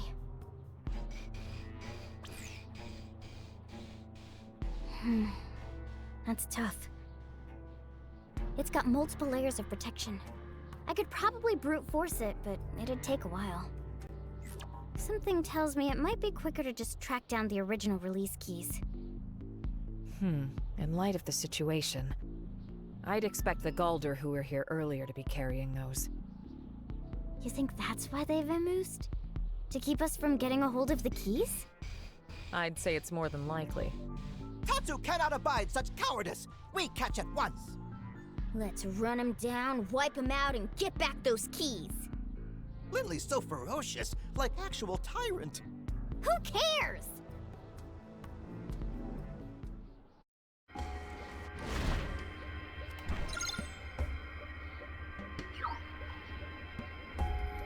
Did the game just seriously give me more fucking busy work to do?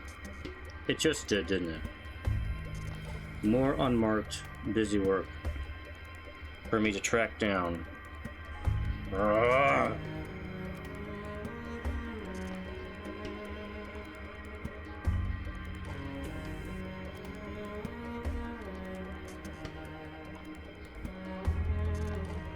I was gonna give it a double negative for this bullshit, and now it may end up being a triple negative because there's 3 aspects to this now that are aggravating me. 1, no tracking. 2, gotta waste my time finding everybody again. And 3, now I got this bullshit I gotta deal with too.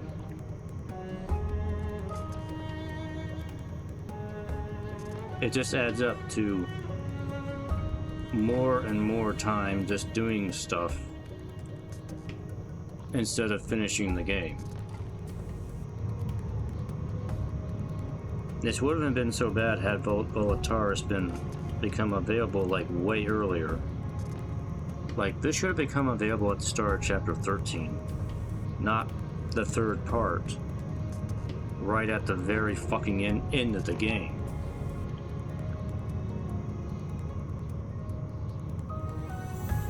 Because this is just too much busy work to do at the very end here. And it's the bad kind of busy work.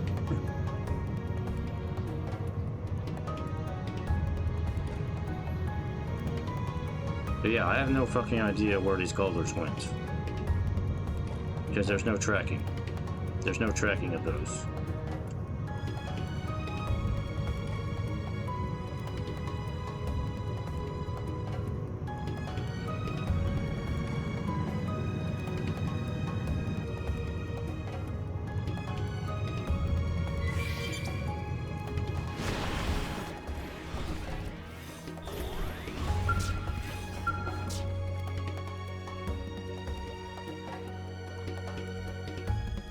Let this be a lesson.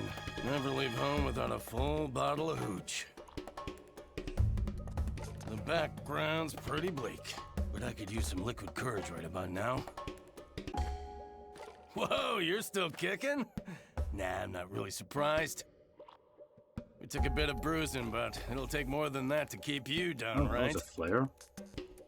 Will I help? Oh, sure thing. It's in the job description, after all. Let's hit up a bar when we're back. Least kills buys the round. How about it? Yeah. Shut up, Fry. Where's that flare hidden? Right there.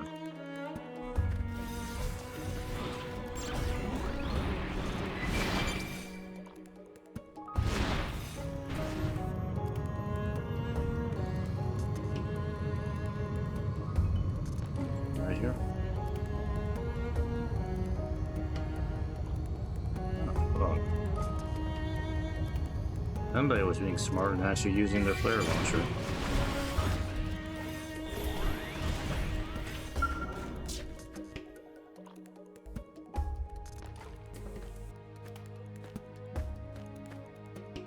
Oh, you're still in one piece. I came to right over here and was trying to figure out how best to proceed. In the end, I decided to pop a flare and sit tight, just like my brother taught me. Oh, sorry, I'm rambling, aren't I? I guess it's a little premature to be celebrating, huh? Anyway, you can count on me. I've still got some fight left in me. I'll back you up with everything I've got.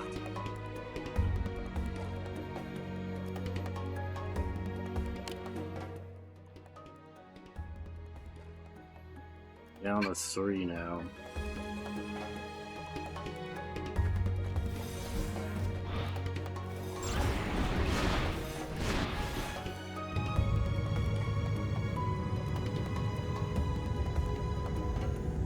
I'm sure somebody's probably already mapped out a guide on where everybody is. I'm very tempted to just look up where everybody is.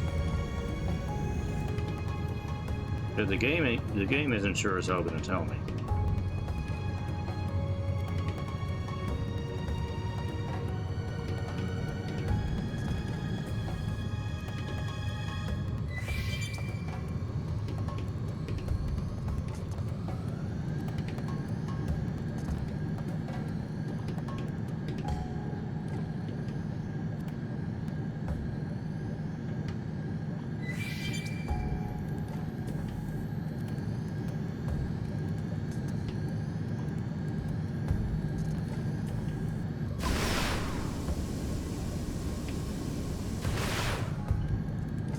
How high can I go?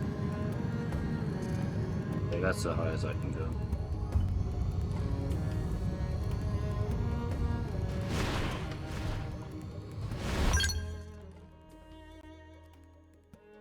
Well, I think I've been all the way around.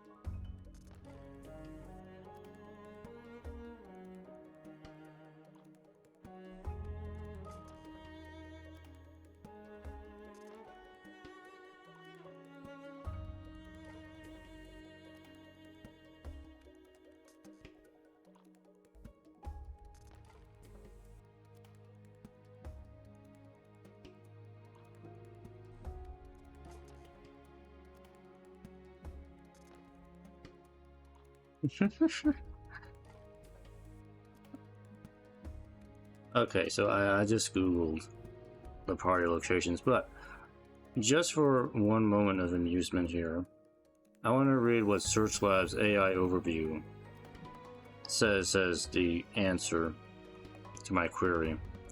So, in Xenoblade Chronicles X, Volitanis is a party member who can be found in the Garius airspace. He's standing out in the open within the airspace as described in the Game FAQs Xeno Series Wiki, which completely fucking wrong information.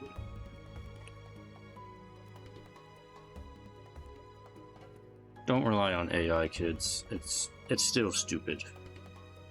AI is still very stupid.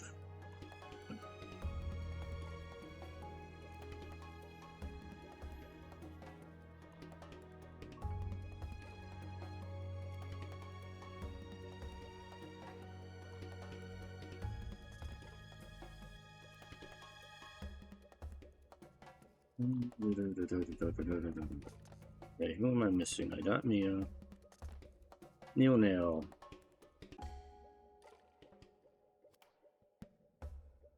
Nail's back in Sierra Corpius. Where those nostril things are. Okay, so I missed her. Let's go back. I'm just gonna find the remaining party members, and then I'm probably gonna call it a night. Because I can't spend another hour doing this nonsense. And I know I'm right at the end, but I'm coming up on 5 hours here, and I'm starting to get tired here. Let's see. Trench halfway down.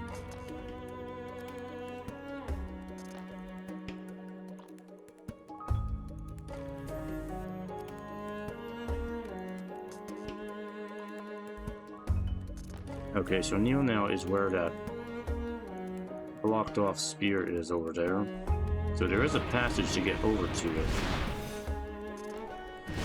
down one of these holes. As I suspected there was, I just couldn't find the way over there.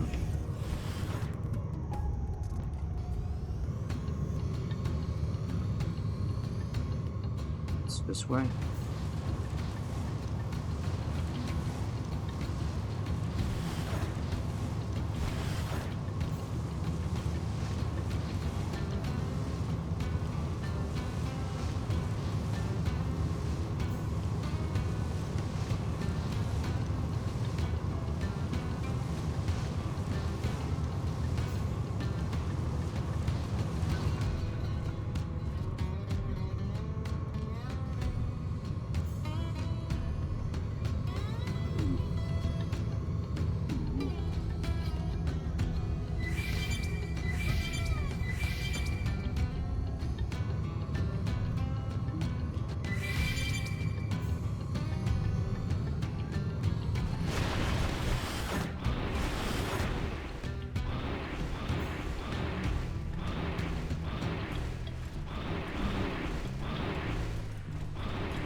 They've seen us.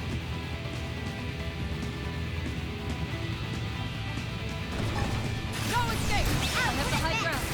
Firing from above. Is that it? Hope I didn't get in the way. We have the advantage. Give them no quarter.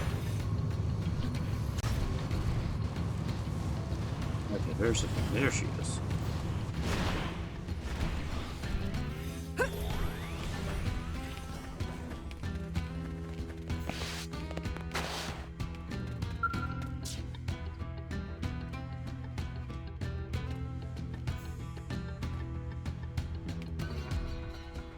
Well, this is a discovery that will turn galactic history on its head.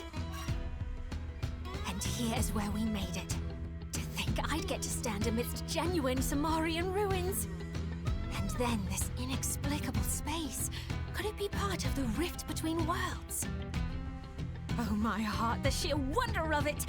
I have to take in all I can. Quickly, this is a golden opportunity!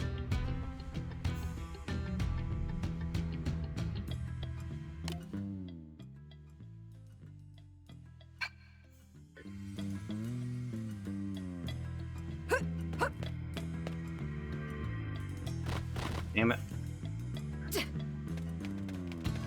I had that chump.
Can stop me.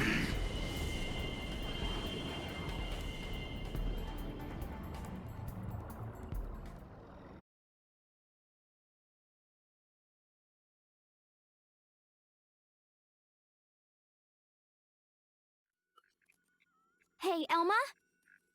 The energy filling the cores has dropped. Not by much, but it's something. I think it's Void himself that's gotten weaker, and it's showing in his connection to the cores. I see. It must be the effect of the spear. We need this to work. Let's activate the other ones as well.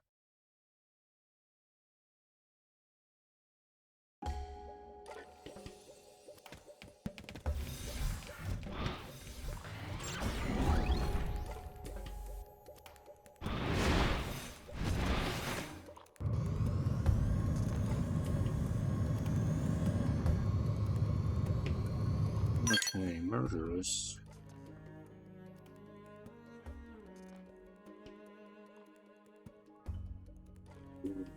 Somewhere which I have not found yet.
Okay.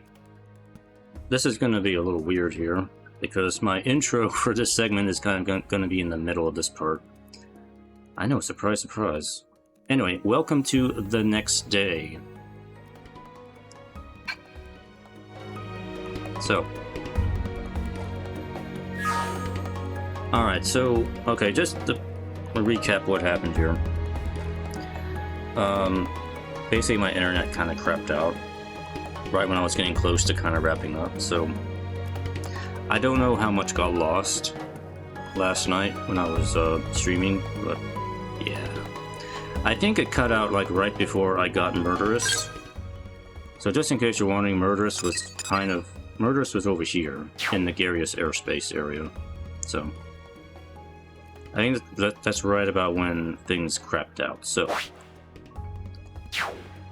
So it's kind of weird because this is going to be spliced in at the end of the other part here. So, and the other thing is, unfortunately, I'm not going to be able to stream this part on Twitch. I have to record this. So it's going to be edited into the finale and then put on YouTube. So sorry, Twitch, you're going to miss out on this here. So that's just the way things happen because my internet is still crappy today. But anyway, it shouldn't be too bad. I anticipate there can't be much more to this. We probably have like an hour or two left in the game. So I think I got everybody. Let me check here. I might be missing L. Well, the good thing is I know exactly where L is. He is actually on the ship, I think. Because I looked up where the characters were. Just to save time. Yeah, L's right here.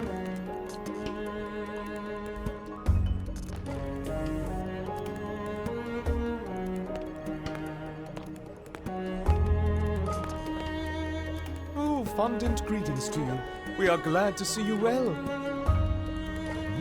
You ask about us? Oh, we were lucky to land not far from here, so we made it back under our own power. Times like these, slow and steady bakes the cake. Keep your goal in focus, and one may never fail. But come, let us stick a thumbtack in the celebrations. The final stage still awaits us. Into the lion's gullet, as flies to wonton soup are we. Incidentally, we may need to further look into that last one. Yeah, so when you look into that wonton soup,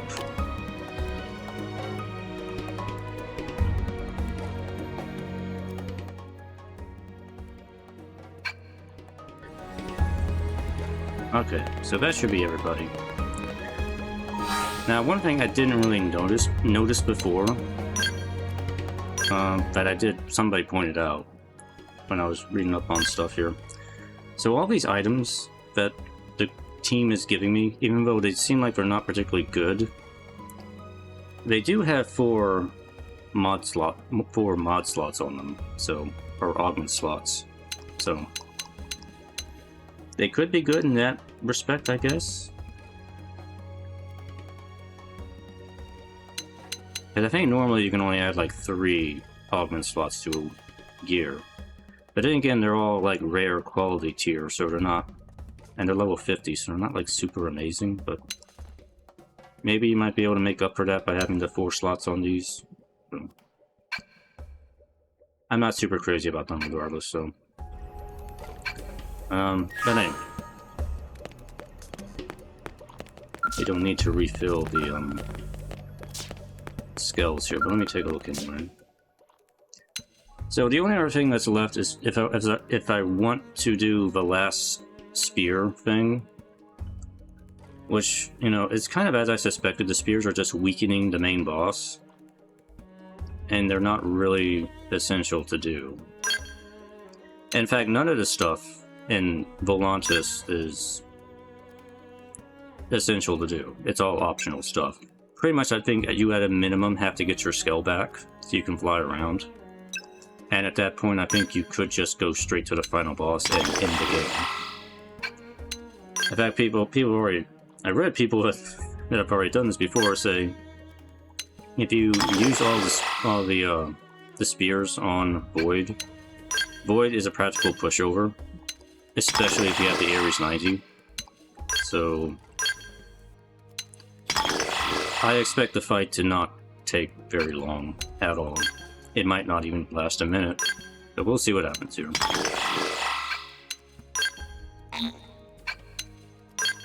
Everybody else is good.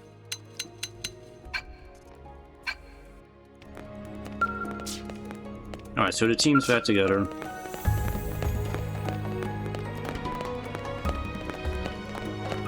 I think I had 5 spears stuck into Void when I cut off last night. That should be more than enough. I know there's one more spear I could do, but I don't really care. It's just, I have to track down some Galders to unlock it, and I'm like, I don't want to do that right now. I'm strapped for time right now. I don't want to mess around with other stuff. Now, I did think about, you know, Volantis last night and the other stuff around this. I think I'm going to stand by the triple negative for Volantis because it's the way this is implemented is so terrible. Now, as an example of how bad this whole thing is, I want you to imagine for a second the final battle of Xenoblade 1, where you're fighting Zanza. Zanza has 2 phases. So you're fighting phase 1 of Zanza, you beat him, and then let's say all of a sudden Xander decides, oh no, you know what, I'm not going to do this. I'm going to teleport everybody to some random part of the Bionis. Some new part you've never been in before, and I'm going to scatter the team all over the place. So now you have to spend another hour or two finding everybody in this new area before you can go back and fight the second phase of Zanza. That would not go over well. And that's pretty much what has happened here. You know, we had our first phase of our fight with Void, and then he decides to make all of us fuck off. And now we gotta mess around in this new area, find everybody again, and now we can go do the second phase of the fight. Does that sound like a fun time? It doesn't sound like a fun time to me. It's not a fun time. Now again, I know. Finding everybody, the spears, option. But how was I supposed to know that? And anyway, I'm trying to play from a completionist mindset. I want to try and do everything and experience as much content as I can so I can judge the game fairly. And in that result, I have to go do the spears. I have to find everybody. And it sucks to have to do that at the last minute in the game, which is what this is. Because we're going to fight the final boss right now. This is it. I read up on it. This is it. This is the last fight here.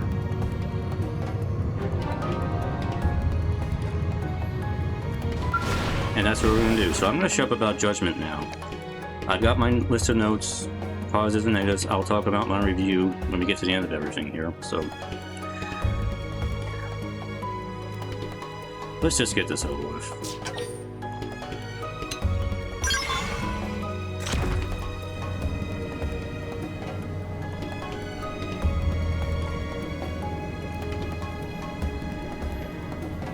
You know, as a bonus, I'll try not to use my fire and my laser attack, just to keep things a little more fair. How about that?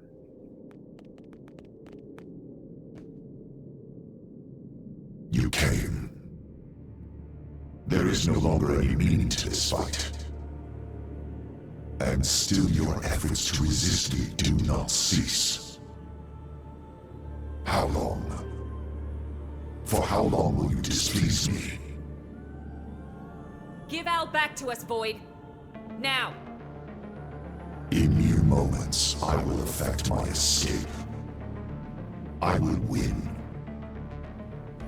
There is a limit to the time you have left. You need not waste it on this meaningless struggle. Look. The cores are charging up gradually.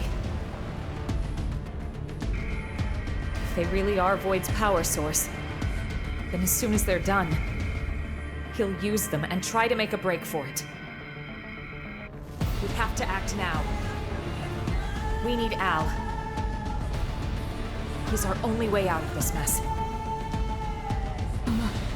About those spears we activated?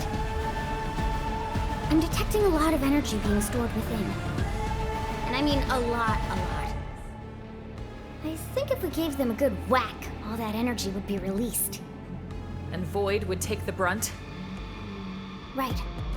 And even if he didn't, it should work to put the brakes on his power. Got it. You hear that? Going for the spears will give us an edge in this fight. Keep that in mind. Go!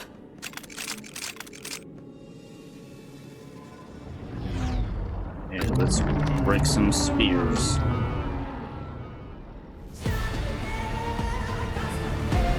Try into the fray as you might. The results will not change. Your feeble, stunted intellects. What is not understood is... Melee attacks! Got it! Now! Melee attacks! No way! Move in and do some damage! Gotcha! Know your people!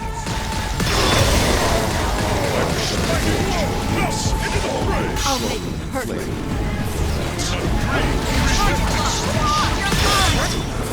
move in and strike! I shall rouse your spirit! Hold fast! You're in my sight! No escape! So that fought, that didn't even last a minute. Alright. That cause power.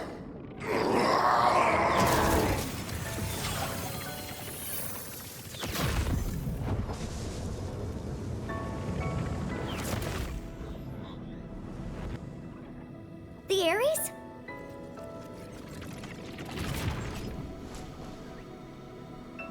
Ow! I do not comprehend it. If refusing to accept it hinders me, then I will devour you time and again. Until you are as my roots.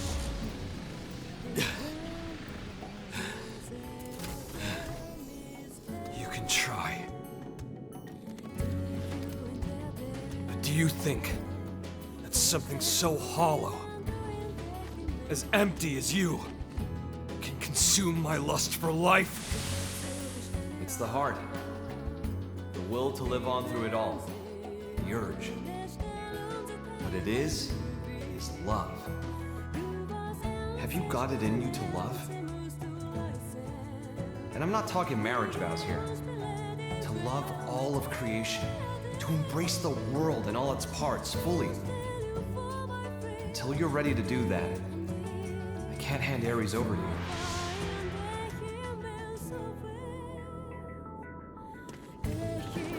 This is categorically not understanding. Nor is it acceptance. It is erasure by assimilation, a culling of reason.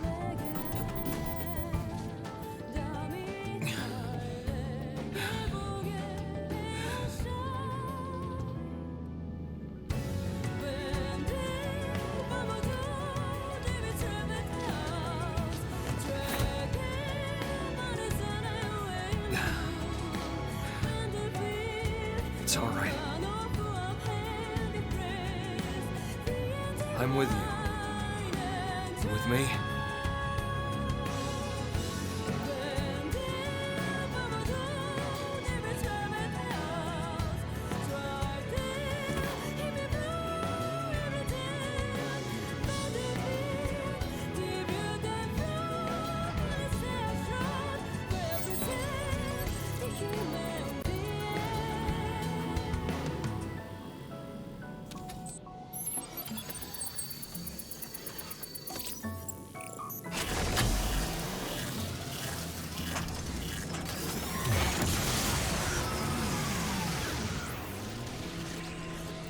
The Ares.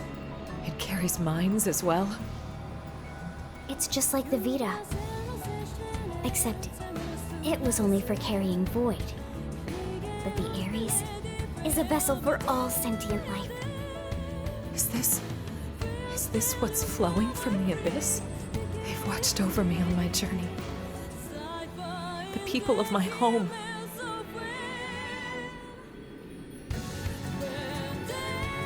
Yeah. I hear ya. Leon. Yeah. Don't you worry. Lynn. Thanks to you, my life had some worth after all. Thank you for that.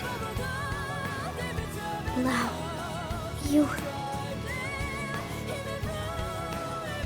I'll give you a hand. That okay?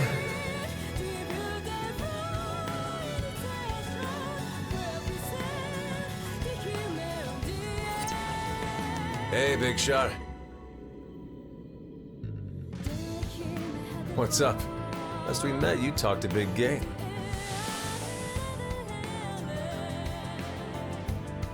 People still need me. Humanity still needs me. I've got unfinished business, and until I finish it, I can't rest. Shut up. If that's all you came to say, you can keep walking.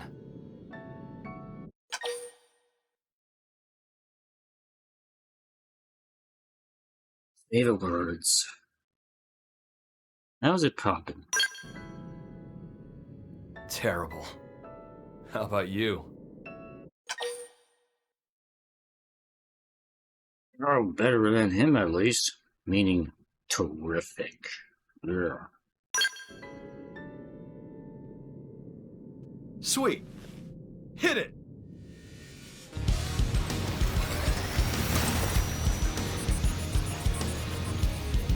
I will devour you time and again.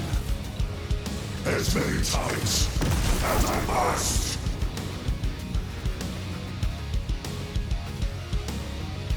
And now we have the Xenoskull. Is that what we have? On a fight into the fray until you comprehend. Your souls! This'll unbalance them. Blade blade! Let's see another one. Overdrive! Hackathon Piercer! Hey, hold still! Target locked. You're mine! How's this? High for blast! You win! Out, put it back! Hurry, son! Move in and keep the rhythm going. Engaging overdrive. You'll want to see this.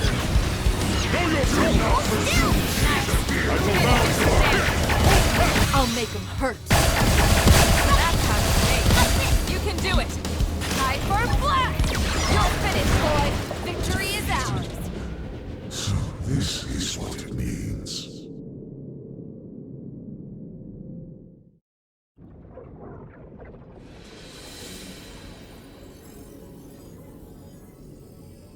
I fade. Me. I'm fading. That's right. That's death. Well, how'd you like that first sip? This is death. This pain, the haze. I sense myself concrete amidst the dim.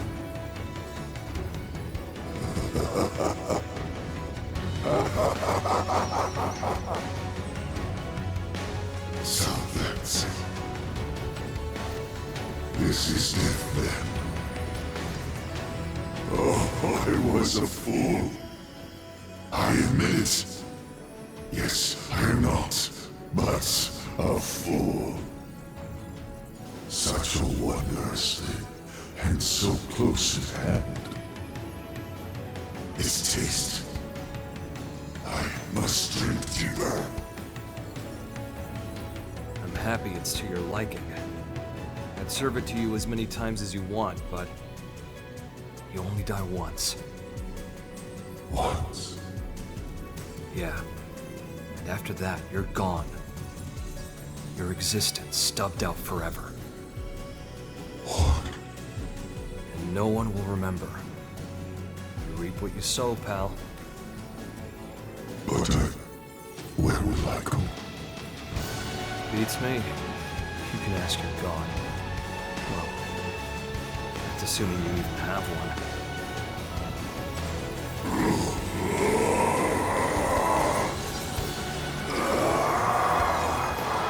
Bye, Rogue. I was getting tired of babysitting you.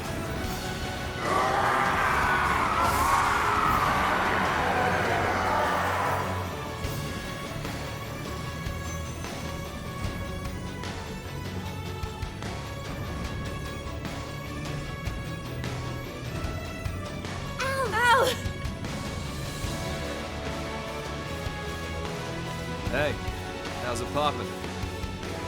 Absolutely terrible. Too bad.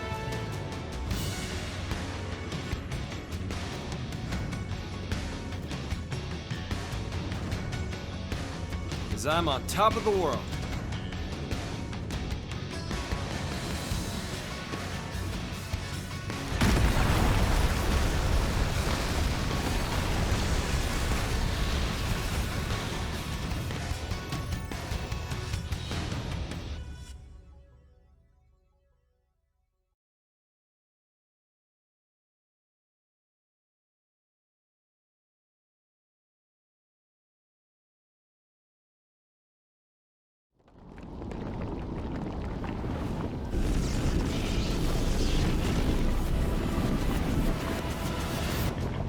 It's time to leave again.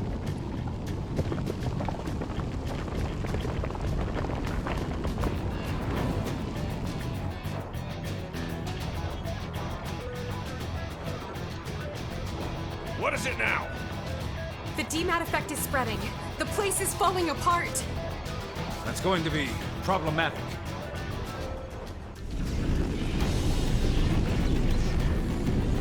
Get us some more altitude. And be ready to move at a moment's notice. Sir!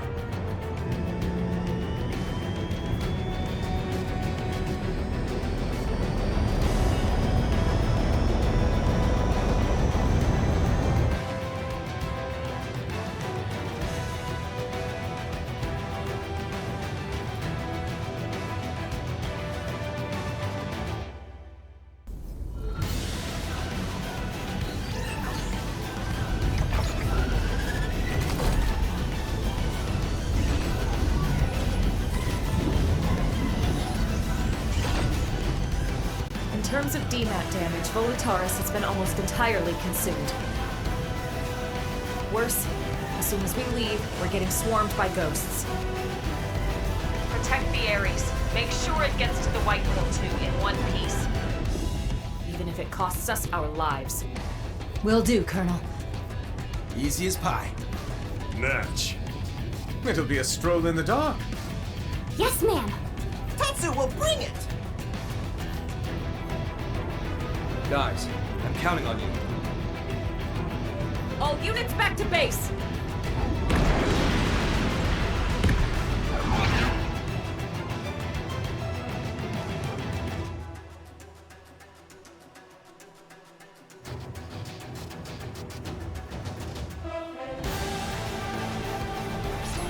This is Elma. Got the cores. Returning with the Ares. Got it. We'll prep for handover on our side. Everyone, you heard her. Warm up the jump drive. White Whale 2, dead slow ahead. Meet them partway. Roger! Got it, yeah? All units, provide fire support to the Ares. Sir!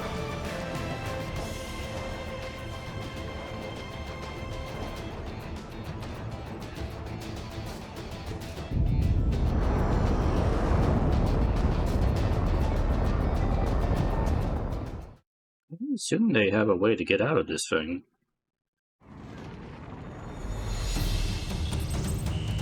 Ghosts on the right flank! All units, watch your 3. Maintain full throttle and cover the Ares with top priority. Damn it! Incoming, 11 o'clock! Can't shake them. Shoot!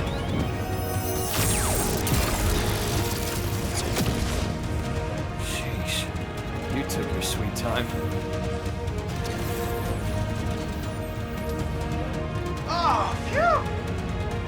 Drive has been engaged. Al. Yeah, I saw it too. We've got the Ares inbound for docking. And dock. Link up to jump drive complete. All right, charge her up. Roger, Wilco.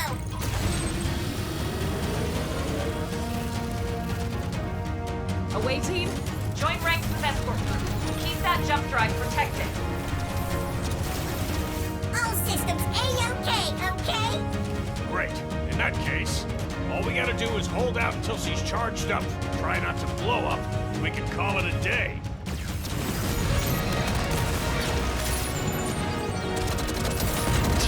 There's too many of them! Missed one.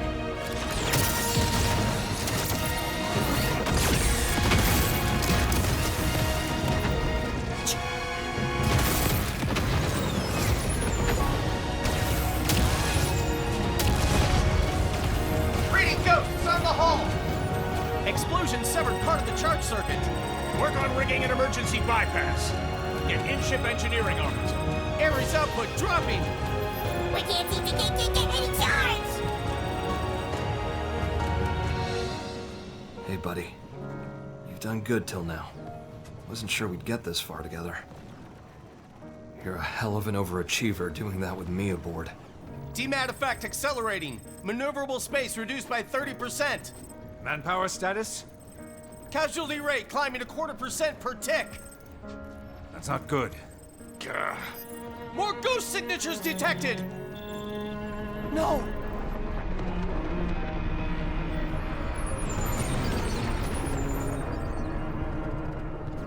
Hey, you gotta be kidding! What the? It's looking rather sink or die. If it was just me, I'd turn tail and run by now.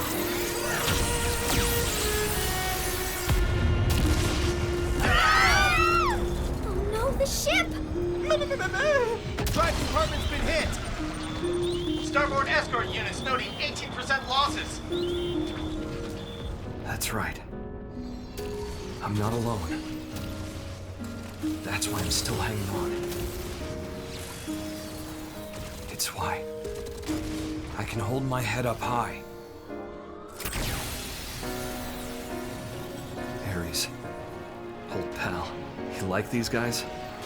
Do you love them? Casualty rate now exceeds 25% and rising! What are you doing? You need to hold position! It's not my skill. I do as well. Come on. Let's get her done!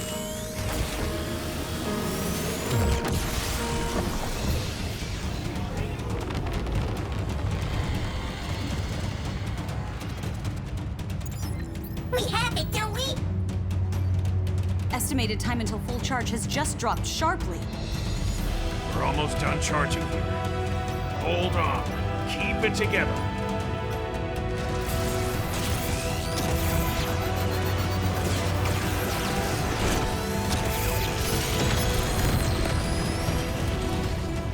Damn. I don't remember ever teaching him to do that.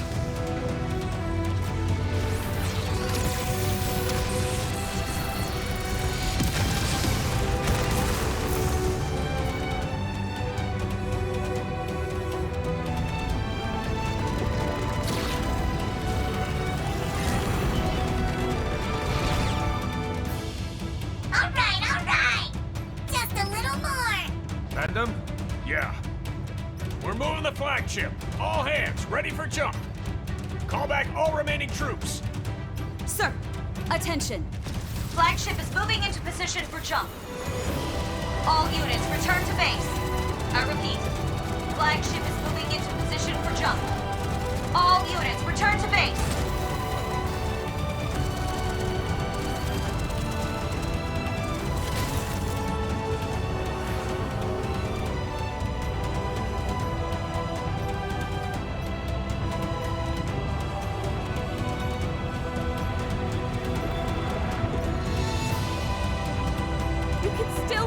Get back here! Please come back! Please to hurry! Energy charge has been completed! Initiate jump!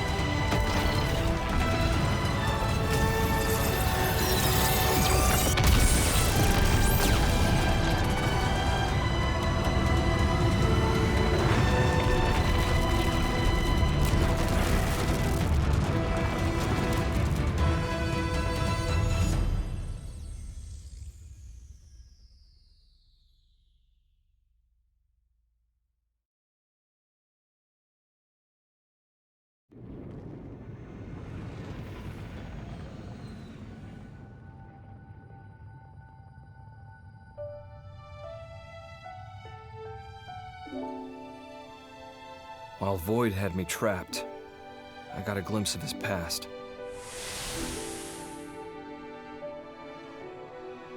Long ago, he was born as a citizen of Samar. He was a certified genius, There it is. obsessed with studying the ultimate matter, the conduit. Distilling its power into 6 cores, he crafted the Ares. But in doing so, he also stirred up the ghosts. The Samarians saw Void as the culprit, destroying the Ares and confining Void's mind in a prison in the rift between worlds. Forever. Mira's new continent, Volitanis, That was Void's prison, spat out from the rift when he escaped. Locked up alone in that interminable limbo, he embraced solitude. What chafed at him more was the ignorance it forced upon him. Abiding in a world without end, Void wanted to know death. Not on account of any feeling. He simply, guilelessly, wanted to know. One day, a fissure appeared in the cage that held Void's consciousness in stasis. It wasn't clear why. Perhaps his prison deteriorated with time, or maybe it was a ripple from another world. Whatever the reason, Void's mind was sprung from its cell. And then, it manifested in the universe that held Elma's homeworld. His body was gone, but he had a vessel, built for him by the hands of those that worshipped him. The Vita became Void made flesh. He went on to produce the ganglion, and used them as a force to help him know death. First, he began by rallying his army to Elma's planet, hoping to reclaim the Ares for himself. But Void's movements and the restored Ares both contributed to the ghost's reappearance. The clash between Ganglion and ghosts led to the destruction of Elma's world, along with its universe. But even faced with that much death, he did nothing to try and comprehend it. He simply realized something, instinctively. He was afraid that he himself might disappear. And so, he ran away. From Samar's descendants, the ghosts, from all the forces that wanted to erase him, he ran and ran. And at the end of his long road, he knew death for the first time. As he died, I wonder what he was thinking. But where will I go?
I'm not sure who that was supposed to be.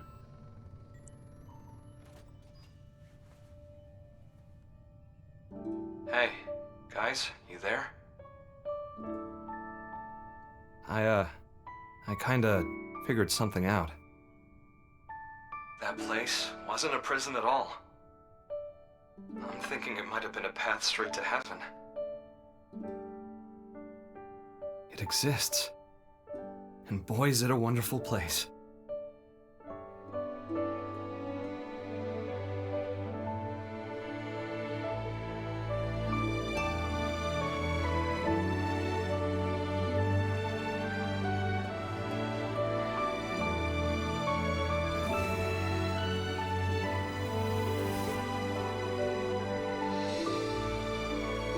Thank goodness.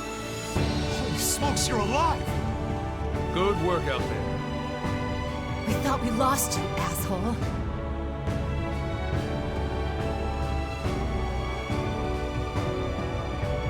I knew it. I was sure you'd get back to us somehow. Well, that one less worry on plate. back. Oh man, this is great. Really. I'd completely lost hope. How could you? I can't believe you gave up. No, it's not like that. Oh yeah? Then what is it like? I mean... What he's trying to say is that he's happy you didn't get hurt, right? In other words, sticks and stones make you stronger. No.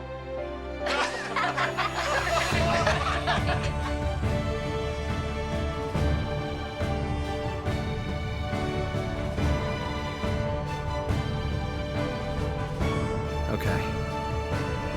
Here's our new world. Right on cue.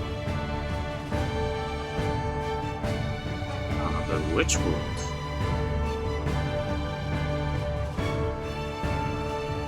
Ring on.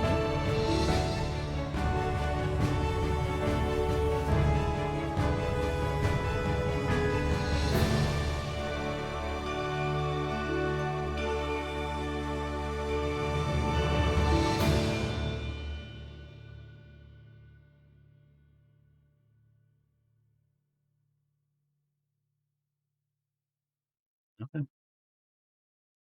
I was wondering if they were going to try and confirm if that was Ionios, or no, true Ionios, as I like to call it. But I don't remember if it had a ring around it at the end of Future Redeemed. I don't remember a ring. So now I don't know.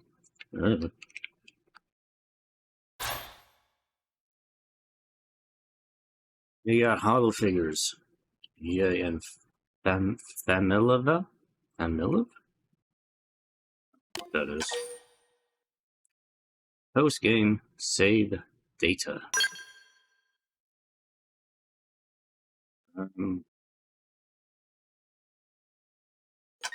Okay.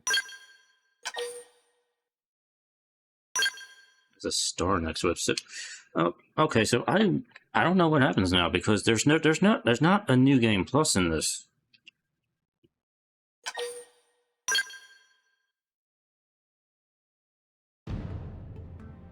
So we just go back to the title screen. So what happens if I select that?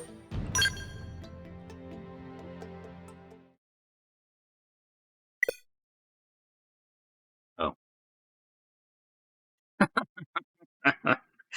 Oh, well, that's what happens. Software updates required. Later. Yes, there was an update to the game that came out like yesterday. I haven't updated yet. I'll do it later.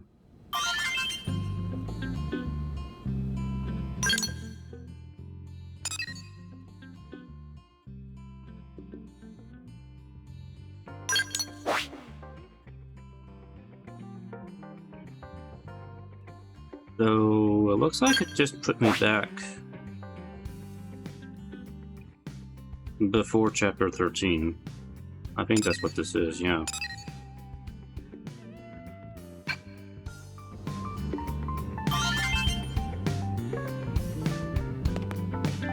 Oh, the Blade Barracks has been completed now. And do I still have Al with me? I do, okay. Alright. Also, I think I read I can use I can use the Ares Prime now. If I wanted to.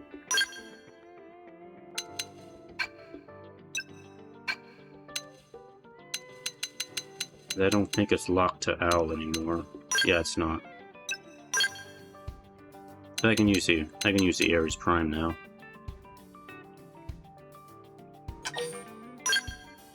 Okay, so alright, so you get a little bit of a post-game goodie here. You can use this thing now. I can rename it and I can change the colors too.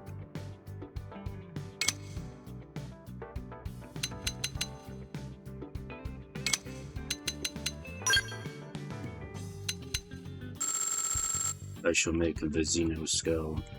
The true skill of the game. Oh, black. Oh, black. The black.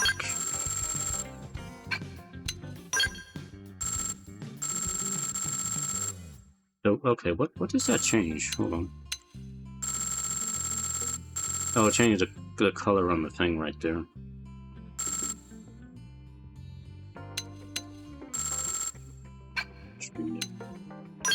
Lights change.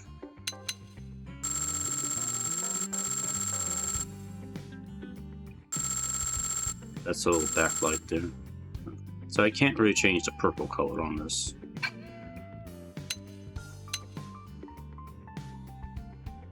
Alright. But I'm gonna... Yeah, just keep it on the default colors for now. Cool. Alright. Alright, so this is your after, your post game now, I guess. So I guess if I wanted to, I could just replay Chapter 13. Since Chapter 13 destroyed Mira, I guess this is the only way to continue playing the game. Alright. I'll take it. Alright.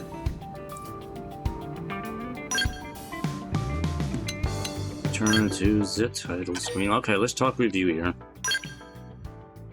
Alright, well, let me talk about the ending first before I jump into things. I think it was an okay ending. I think it was alright. A lot of high tension action. Oh, we could see we have everybody on the title screen now. Well, all the essential characters on the title screen. I should put everybody in swimsuits and have them all stand out here. That'll be fun, wouldn't it? No. Alright, so I thought the ending was pretty good. I liked how they finally showed off the conduit. I kept forgetting to mention it, but I was wondering if they were going to bring it up at some point. Because I figured that all these, these core things that the Ares is running on had to be powered from the conduit. And the conduit is probably also serving as... It may be serving as part of the collective consciousness thing that's going on. Because I feel like it didn't really make it too clear exactly how everybody's still existing in the MIMS. That still feels a little vague here. I'm gonna actually turn the game volume down here so I can speak. No, not new game. Damn it, game. No. Go back.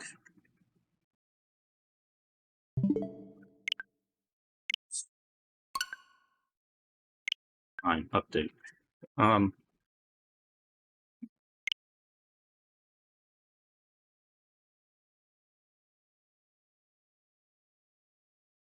I just broke my train of thought there. Anyway, oh yeah. Yeah, they weren't really clear on exactly how the MIMS were still operating without their original consciousness data being available. But they tried to kind of pass it off as if they're actually being fed by the collective consciousness thing that's going on, which I don't feel that explanation is so very solid to me, but I guess that's what they're gonna go with here. I gotta turn the music down. So, while I speak here. Oh yeah, it was an okay explanation, but so it's established now that this is a parallel universe to where the mainline Xenoblade games are. The mainline Xenoblade games are already sort of established, but there was a bit of a multiverse going on anyway, because the if I can talk here, the Bionis world and Alrest were already kind of parallel dimensions, and they got sort of fused together eventually into, what I call the true Ionios. The actual, the intended version of Ionios we see at the end of Future Redeemed. So, I don't know whether they intended that, a lot of people speculate about the little speck that's coming towards the planet at the end of Future Redeem. I don't know if they had intended that that was supposed to be, you know, the ship here coming to a new planet. Maybe it was supposed to be the reference to that. Again, because I don't remember the planet having a ring in Future Redeemed. But I could be mistaken. I'll have to go back and check. I don't remember a ring being there. So, but I've also, this is just kind of side speculation here about something I read about. Now, it is very obvious that the cores that are running in the Ares look exactly like the Ouroboros / Mobius cores in Xenoblade 3. And some people were speculating that there may have been some further timey-wimey nonsense going on where some of the technology of the orbs here might have been leaked somehow to Nia, who developed the Ouroboros system in Xenoblade 3.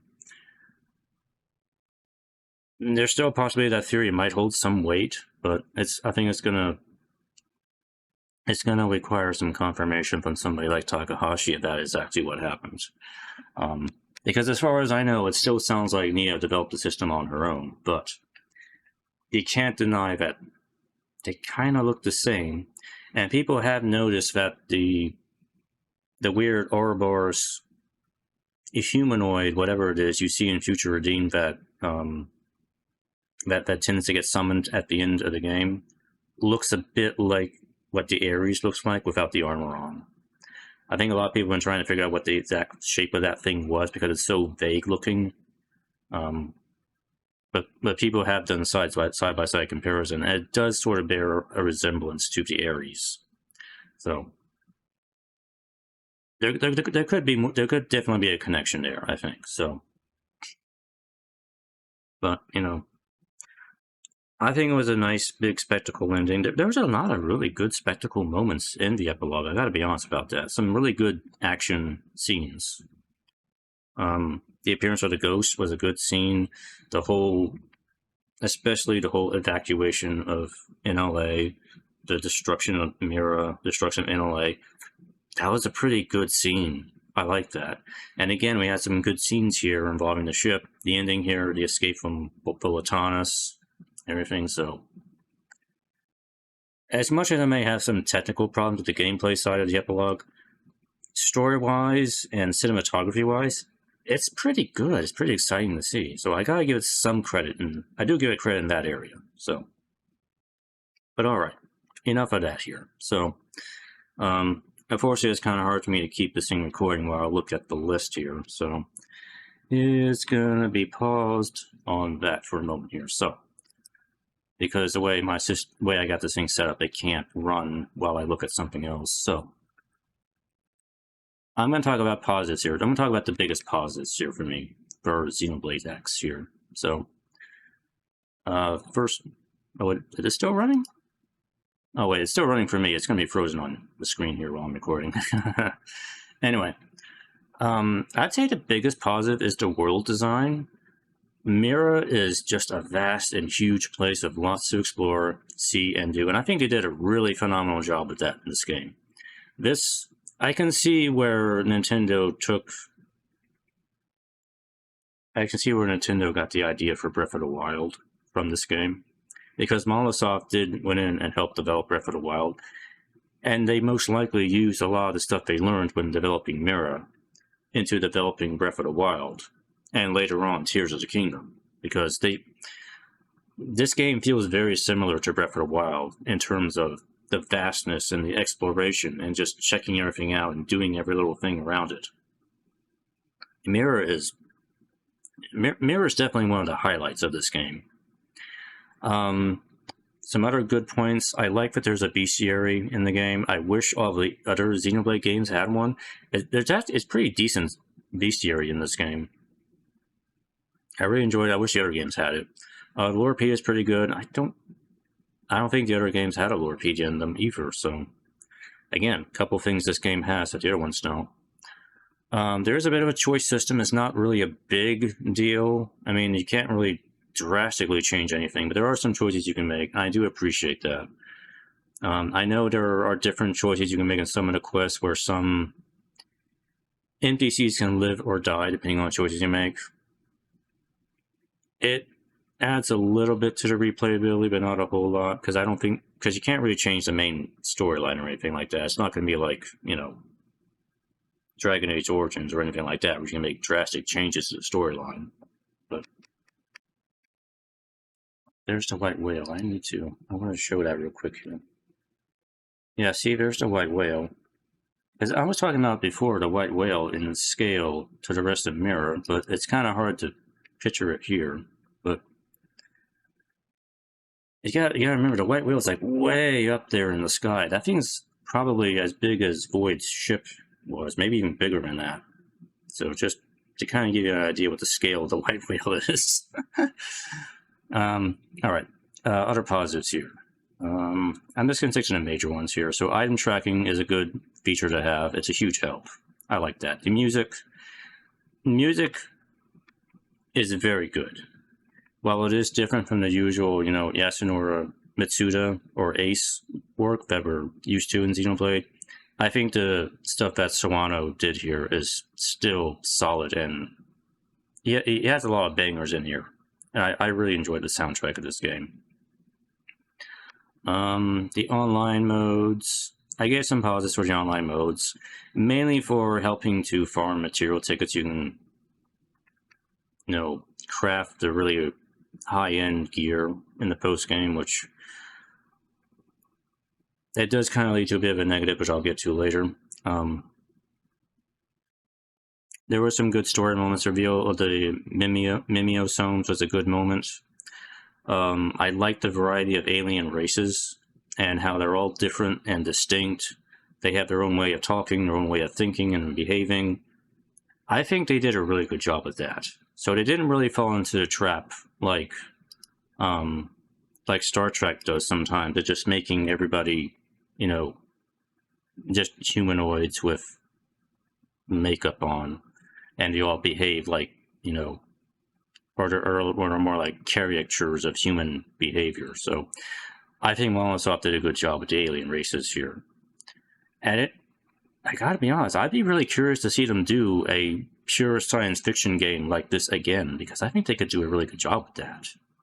I mean, Molotov already showed they can do a good science fiction game with the Xenosaga games, and they kind of showed it again here, but they can do that here with Xenoblade X. So yeah, I'd be all for Molotov doing another science fiction game. I think they could do a really good job with that, and I think they've proven that they can do that. So, let me see some more points here. I'm trying to cycle some of the images here, so we're not so static here. What else here? Appearance. We got appearance. You can edit that in post game or in game after Chapter 5, which is good to have. Scales. I love the scales. The scales are awesome. It's a nice new, different gameplay mechanic to have. And I described it before. When you get the scales the first time, it's like getting double jump in a Metroidvania game. It just opens everything up. It opens up a whole nother layer of exploration to it. And you get another layer on top of that when you get the flight module too. So the use of scales for exploration is just is a real high point to me. The scale combat on the other side was just kind of okay. It's not as, you know, in-depth or as diverse, I guess, as the ground combat is. It's a little clunky, but I mean, it still kind of gets the job done, I would say. I like the scale customization. The Frontier Nav system, I actually kind of like the Frontier Nav system. It's like its own little mini game within the game of trying to like figure out the most efficient way to mine resources and get money and the Miranium.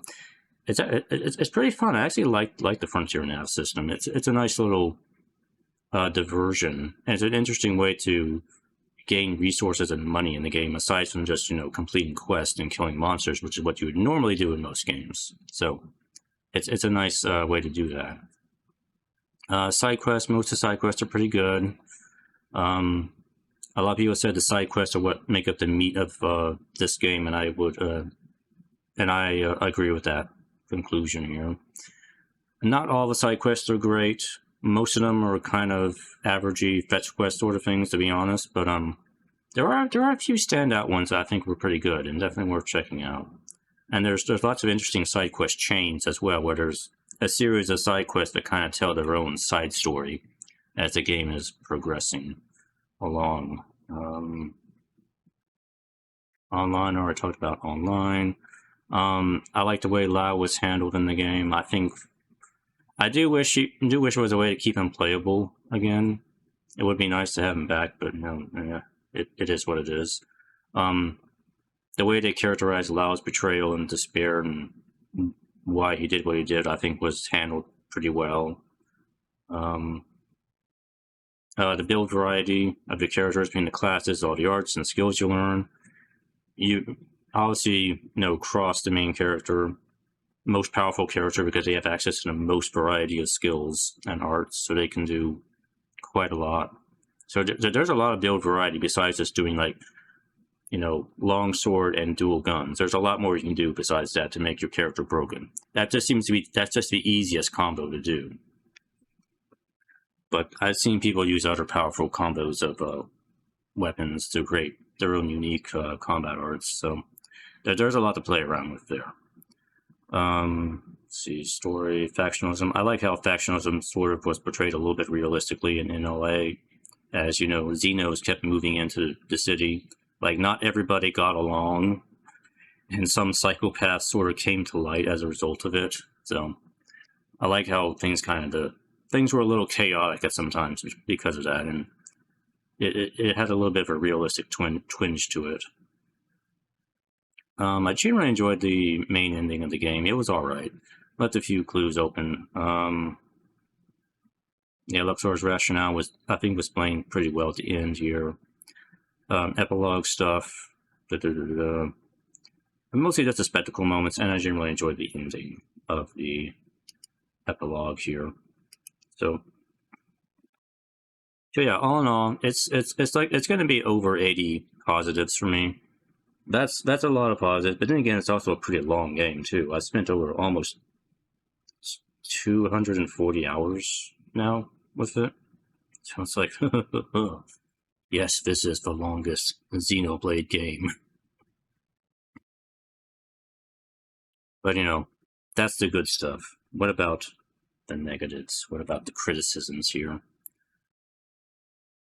Alright, so I'm just going to focus on the biggest criticism I have. There's lots of little nitpicks I have, but they're not really super important. So, let's see, the biggest nitpicks. The object entity pop-in issue. That's just an unfortunate thing that you're going to have to kind of deal with in this game, and I wish they could have did better with that, but I can kind of understand why it's not any better. It's like too many times I run around and an enemy just suddenly appears in front of me and aggroes instantly because I didn't see them 5 feet in front of me when I was running around. That sucks when that happens. And there are instances when running around in LA, and then NPCs suddenly spawn around my character and trap my character because I didn't see them there, and the game had to wait a bit before it spawned them in, and that's always annoying when that happens. Yeah, I just wish the pop-in thing would have been... I wish it would be better, but it's kind of a drag sometimes in the game. The art palette... I'm not a fan of the art palette. I wasn't a fan of it back in Xenoblade 1. I'm still not a fan of it here in Xenoblade X. It's just too easy for me to fumble around and make mistakes with the art palette because I feel like it kind of gets in the way of the fluidity of combat to me. So I end up making silly mistakes with it too many times, and it kind of drives me... It becomes a constant irritation as I'm playing. But I understand that's the way the original game was. They had to keep it here. But if they're going to do an X2, please do it the way Xenoblade 2 or 3 do it. Please just do it that way, where the arts are mapped directly to the buttons. That is so much easier, so much less possibility of messing things up. Speaking of messing things up, having the B button be the QTE button, that kind of messed me up several times as I was playing. Because in the other Xenoblade games 1 and 2, the A button is used for the QTEs. Here they're using B button for the QTEs. I don't know why they're doing that. Because the B button also acts as a cancel button, and if you if you're sitting on your overdrive button while you're in overdrive and you miss the QTE prompt and you press the B button, it'll just cancel out of overdrive. That's happened to me several times. It sucks every time it happens. If it was on the A button, that would not have happened. Just saying. Let's see. Other things here. Let me cycle the image again. Some fighting. Oh, that's a terrible shot there. Let's move on. Let's do that. Okay. The first fight would go with Tia. Actually, I don't even remember what the hell happened to go with Tia. I forgot about her completely. Did she die in the skull fight? I don't remember. I thought she got away from that, but whatever. Yeah, the first go with Tia fight I think was a little bit too much of a difficulty spike moment. I did kind of rage at it a bit when I got to that point in the game, but in hindsight, I kind of realized what I was doing wrong with that. So it wasn't as bad as I was making it out to be, but it's still a bit of a difficulty spike and a bit of a, what you want to call it, a difficulty gate, I guess. And I think players who were just kind of casually cruising through the game up till that point are going to run into that wall, and they're just going to get stuck. And I've read other people having the same problem. They just run into that fight and they get stuck, and they don't know what to do to progress beyond that point. So, but the thing is at the time, I didn't really fully understand how the soul voice and the QTE system worked at that point. So I wasn't really healing very effectively. So yeah, I think if I were to replay the game and get to that point again, I probably would do a lot better. Now that I understand the combat mechanics a lot better. But yeah, you really need to kind of understand the combat mechanics when you get to that point. Otherwise, you're just gonna have a bad time. It still gets a bit of a negative though, because I don't really care for difficulty gates like that. They generally kind of suck. Lack of difficulty options. I gotta be honest, I kind of wish there were difficulty options in the game. I know it's not a big deal, because the game can be easy at times and can be really hard at times. But I still think it would have been nice to have an option to just, bump the difficulty up a little bit, or maybe bump it down a little bit for other players. So I know there's a pity system in the game, as I demonstrated with the Goatia fight, but it's not quite the same thing, I just kind of wish there was a difficulty option. Just for like the sake of better accessibility for different skilled players, different levels of skill. What am I trying to say? Different players with different skill levels to them. That's what I'm saying. From an accessibility viewpoint. It's the same argument I pull if anybody wants to talk about Souls games and how they don't have that difficulty option. I think it's a stupid argument in those games. I think there should be difficulty options. It's just an accessibility thing to me. So, the QTEs, this also kind of goes into a little bit of the accessibility thing. I wish this game was not so QTE focused, but I gotta be honest, especially, Xenoblade 1, this, X, and 2 were unfortunately very heavy QTE focused. I just get annoyed by the amount of QTEs sometimes in these games, and I wish there was fewer of them.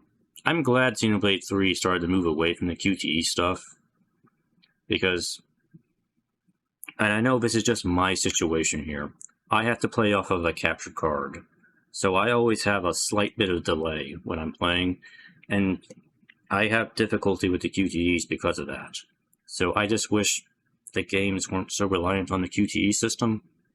That's all I'm saying. Or if there was a way to, let's say, if we have difficulty options that adjust the timing to make it a little easier for players who may not be as quick on the fingers, that sort of thing, you know?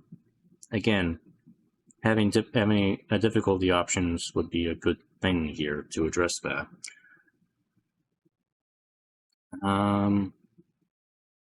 The level system in the game is misleading. That's a roadblock that I know a lot of players tend to run into, that I've read about.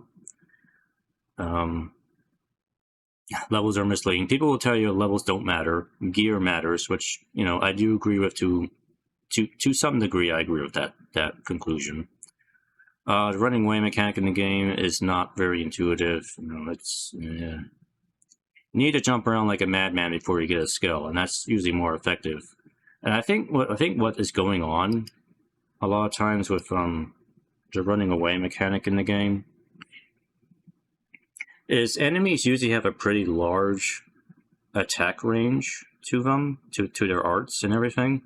The problem is it's really hard to run outside of that attack range because the enemy is also chasing you at the same time. So the enemy, they don't have to be right up next to you. They can be really far behind you and still hit you with a melee attack or a bite or a claw or whatever. And that gets really annoying because you as a player, you gotta get fairly close to enemies to use your melee weapon to an enemy. But the enemies in the game don't have to be close to you to use their melee attacks. You see where a little bit of the imbalance is going on there?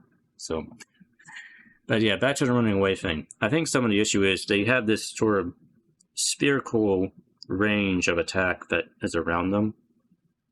And if you're running away from them in a straight line, you're not going to get out of that attack range, and they can still hit you. But if you're jumping around like a madman at the edge of their attack range, you're probably jumping just up out of their attack range, which causes them to lose targeting for a moment.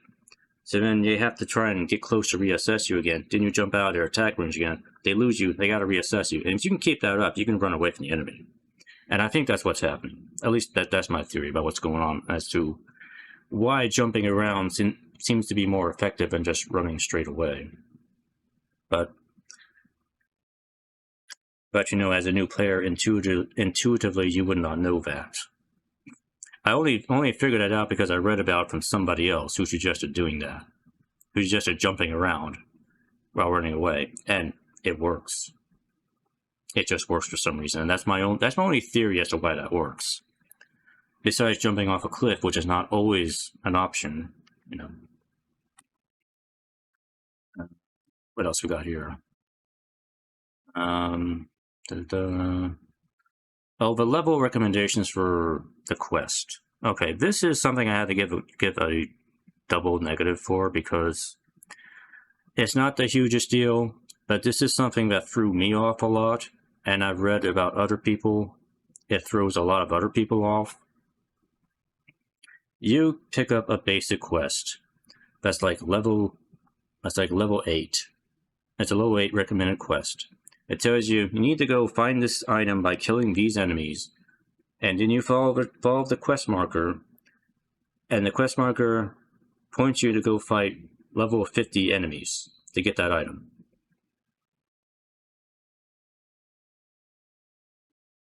That's just stupid. That's just plain stupid. Now I know what's going on here.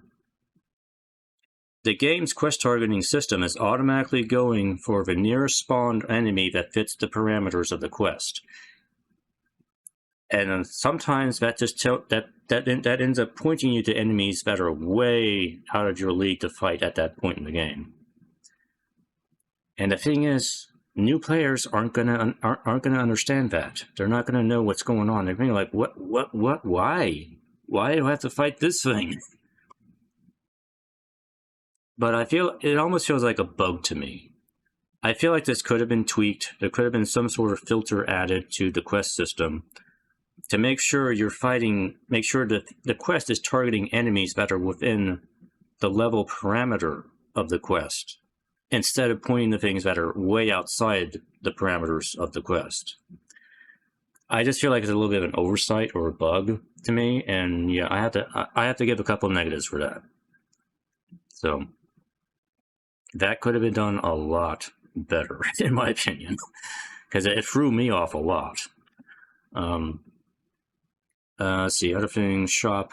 I wish the shop would show you if you actually owned an item that you already have, so you're not buying stuff twice by accident. Especially for me, collecting all the fashion sets. It would just make things so much easier if you could do that. Copy time, story. Okay, so, a story thing here. A story criticism here. There's not many, but here's one. It has to do with the Mimiosomes. So, from the way the game, when Chapter 5, you know, at the end of Chapter 5, they explain the Mimiosomes. The Mimiosomes are basically androids that are being remote controlled by the consciousness of a human in the Lifehold. Or the human data in the Lifehold, as we find out later on, or from wherever else the collective consciousness is. But the point is, they're androids. They're mechanical. Their parts can be replaced. They have these artificial-looking eyes that are often kind of glowy-looking, if you pay attention to the artwork and everything. And then there are several instances in the main, especially in the main story quest, where if somebody's Mim is destroyed or killed, people are like, oh well, we'll make sure to revive him first, or we'll put him in line for revival, because they're still okay in the Lifehold, but we'll just have to wait till we can get a new body for them. Okay, that's established. Except that you have side quests. There are several side quests in the game, where somebody's Mim dies, and the behavior of the NPCs is acting as if they're actually permanently dead. And that's a little bit of an inconsistency.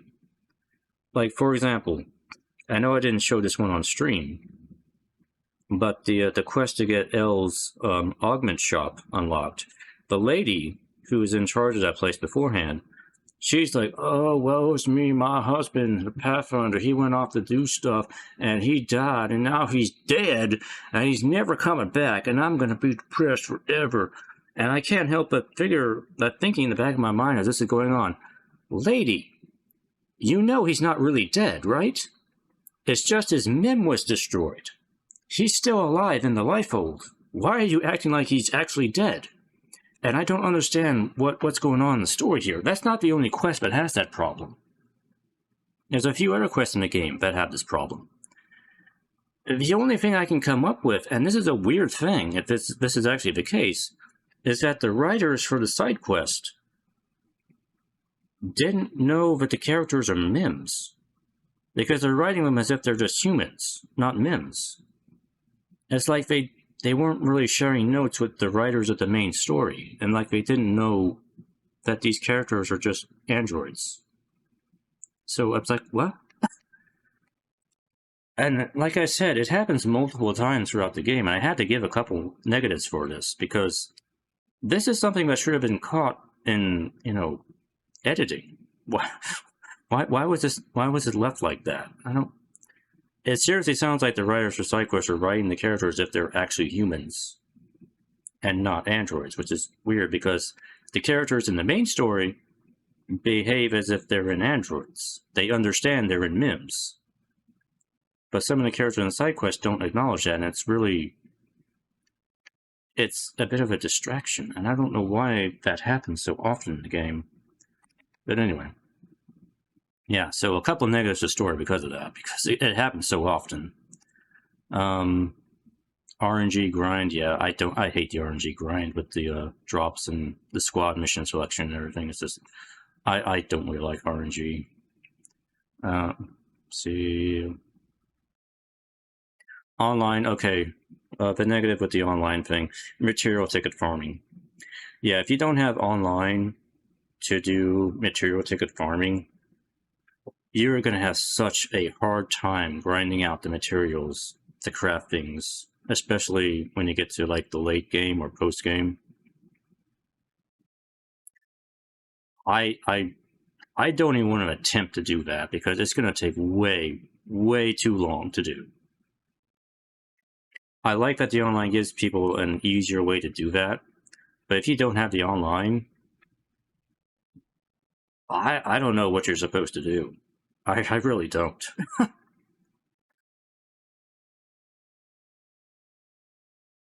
Now, it is still possible to get the Ares 90. If you save up your tickets while you're playing the game, you know, from the Division rewards, you should have enough tickets to buy it. Like I said, I think it only takes about 6,300 tickets to get the materials for it.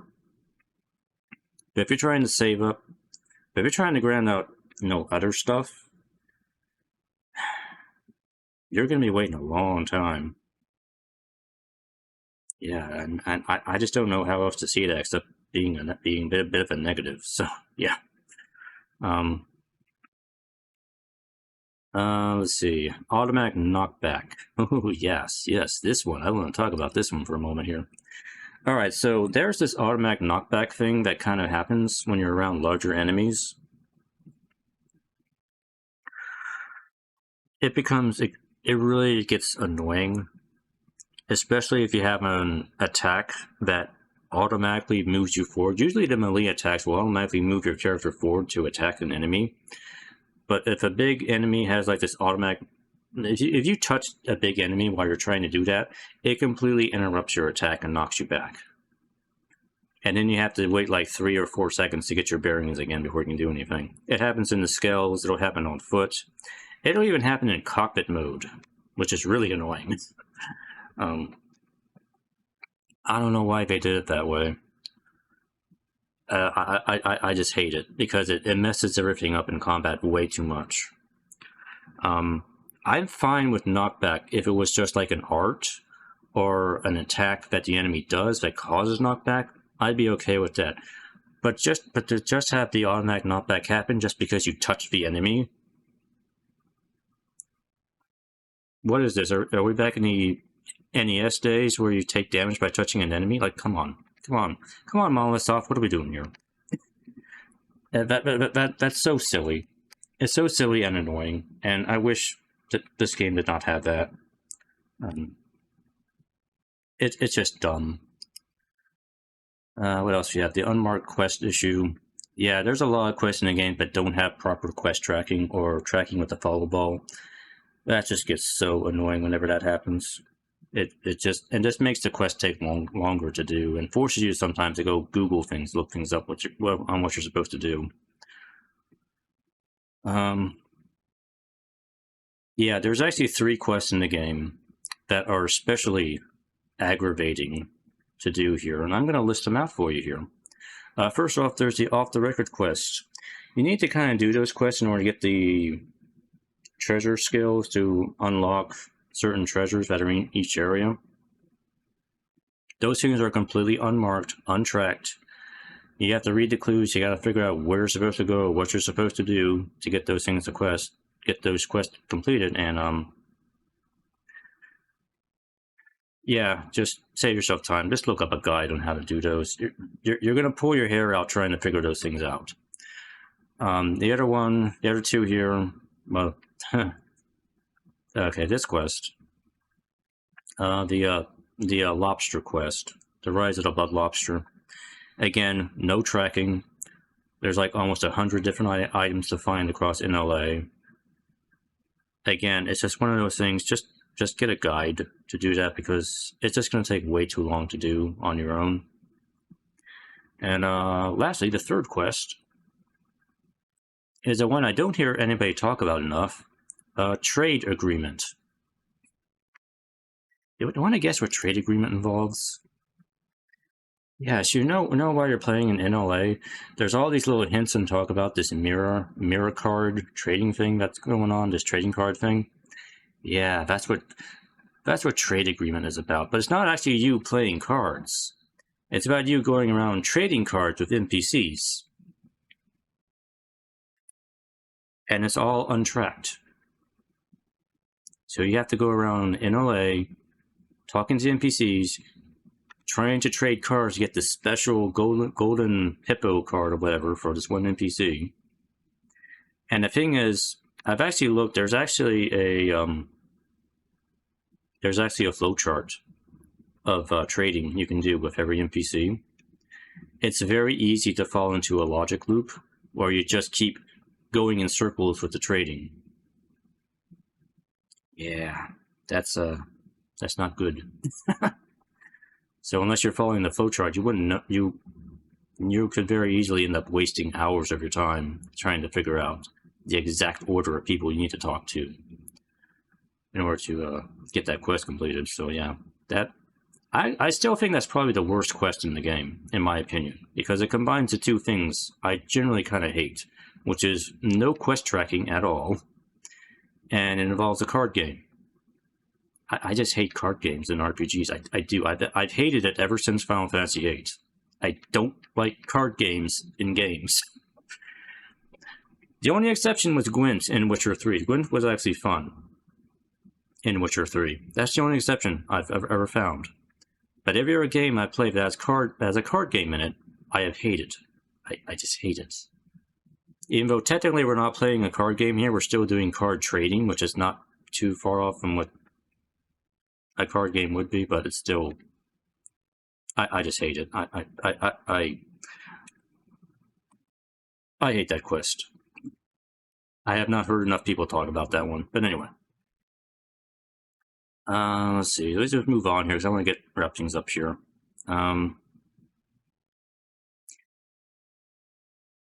Yeah, I kind of really all talked about Volitaris here. It's going to keep the triple negative. Okay, the last thing, the final boss. Okay, well, the final boss for the main game, in which we fight, you know, the Vita, Luxar, and then Lao, the Resident Evil version of Lao, whatever. I gotta be honest, those were probably the least interesting Xenoblade bosses, I think, out of all the games I've seen so far. You know, when you compare that to Zanza, or the Artifice Ion, or Zed, you know, this weird mutated Lao is really underwhelming, to be honest. So, as a final boss, it was kind of disappointing, I guess. Yeah. Void, I think, was a little bit better as a final boss, a little more interesting. But again, I don't feel like Void is still up to the level of what Zanza or the Artifice or even Zed was. So, I would still say the final bosses are still kind of on the lower end tier for Xenoblade X. So I didn't really feel super impressed by them. But yeah, I think that's probably where I'm going to stop with the negatives here. I think it was about 55 on the negatives for me. So I don't think I'm going to add any more to that. I might add a few positives because of the epilogue ending. So, but yeah, that's kind of where things sit. So, final thoughts on Xenoblade X. It's been a wild ride. And now I can say I played all the Xeno games to date. Not excluding the Xenosaga 1 and 2 DS game, which I do want to play at some point. I'm just waiting for it to be translated. And when it does, I'll play that. But you know, we have Xenogears, Xenosaga trilogy, the Xenoblade trilogy now, with all their expansions, and now Xenoblade X. I've done all the Xeno games. I'm satisfied. I'm happy now. I have experience with I was going to say Xenosaga, but you know that's already a game. But all the Xeno games. So where does X score here?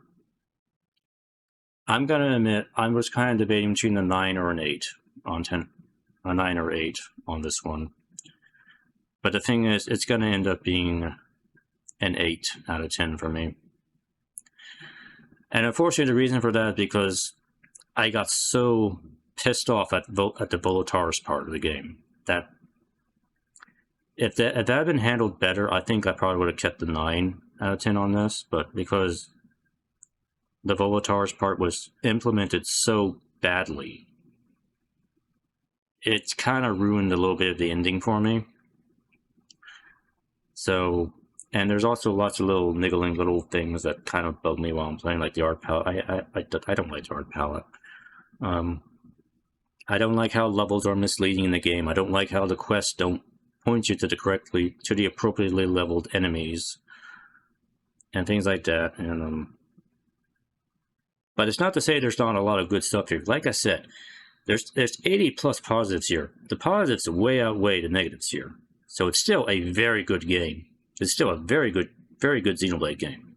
Like I said, Molotov has been remarkably consistent with the Xenoblade series. And that's still true here.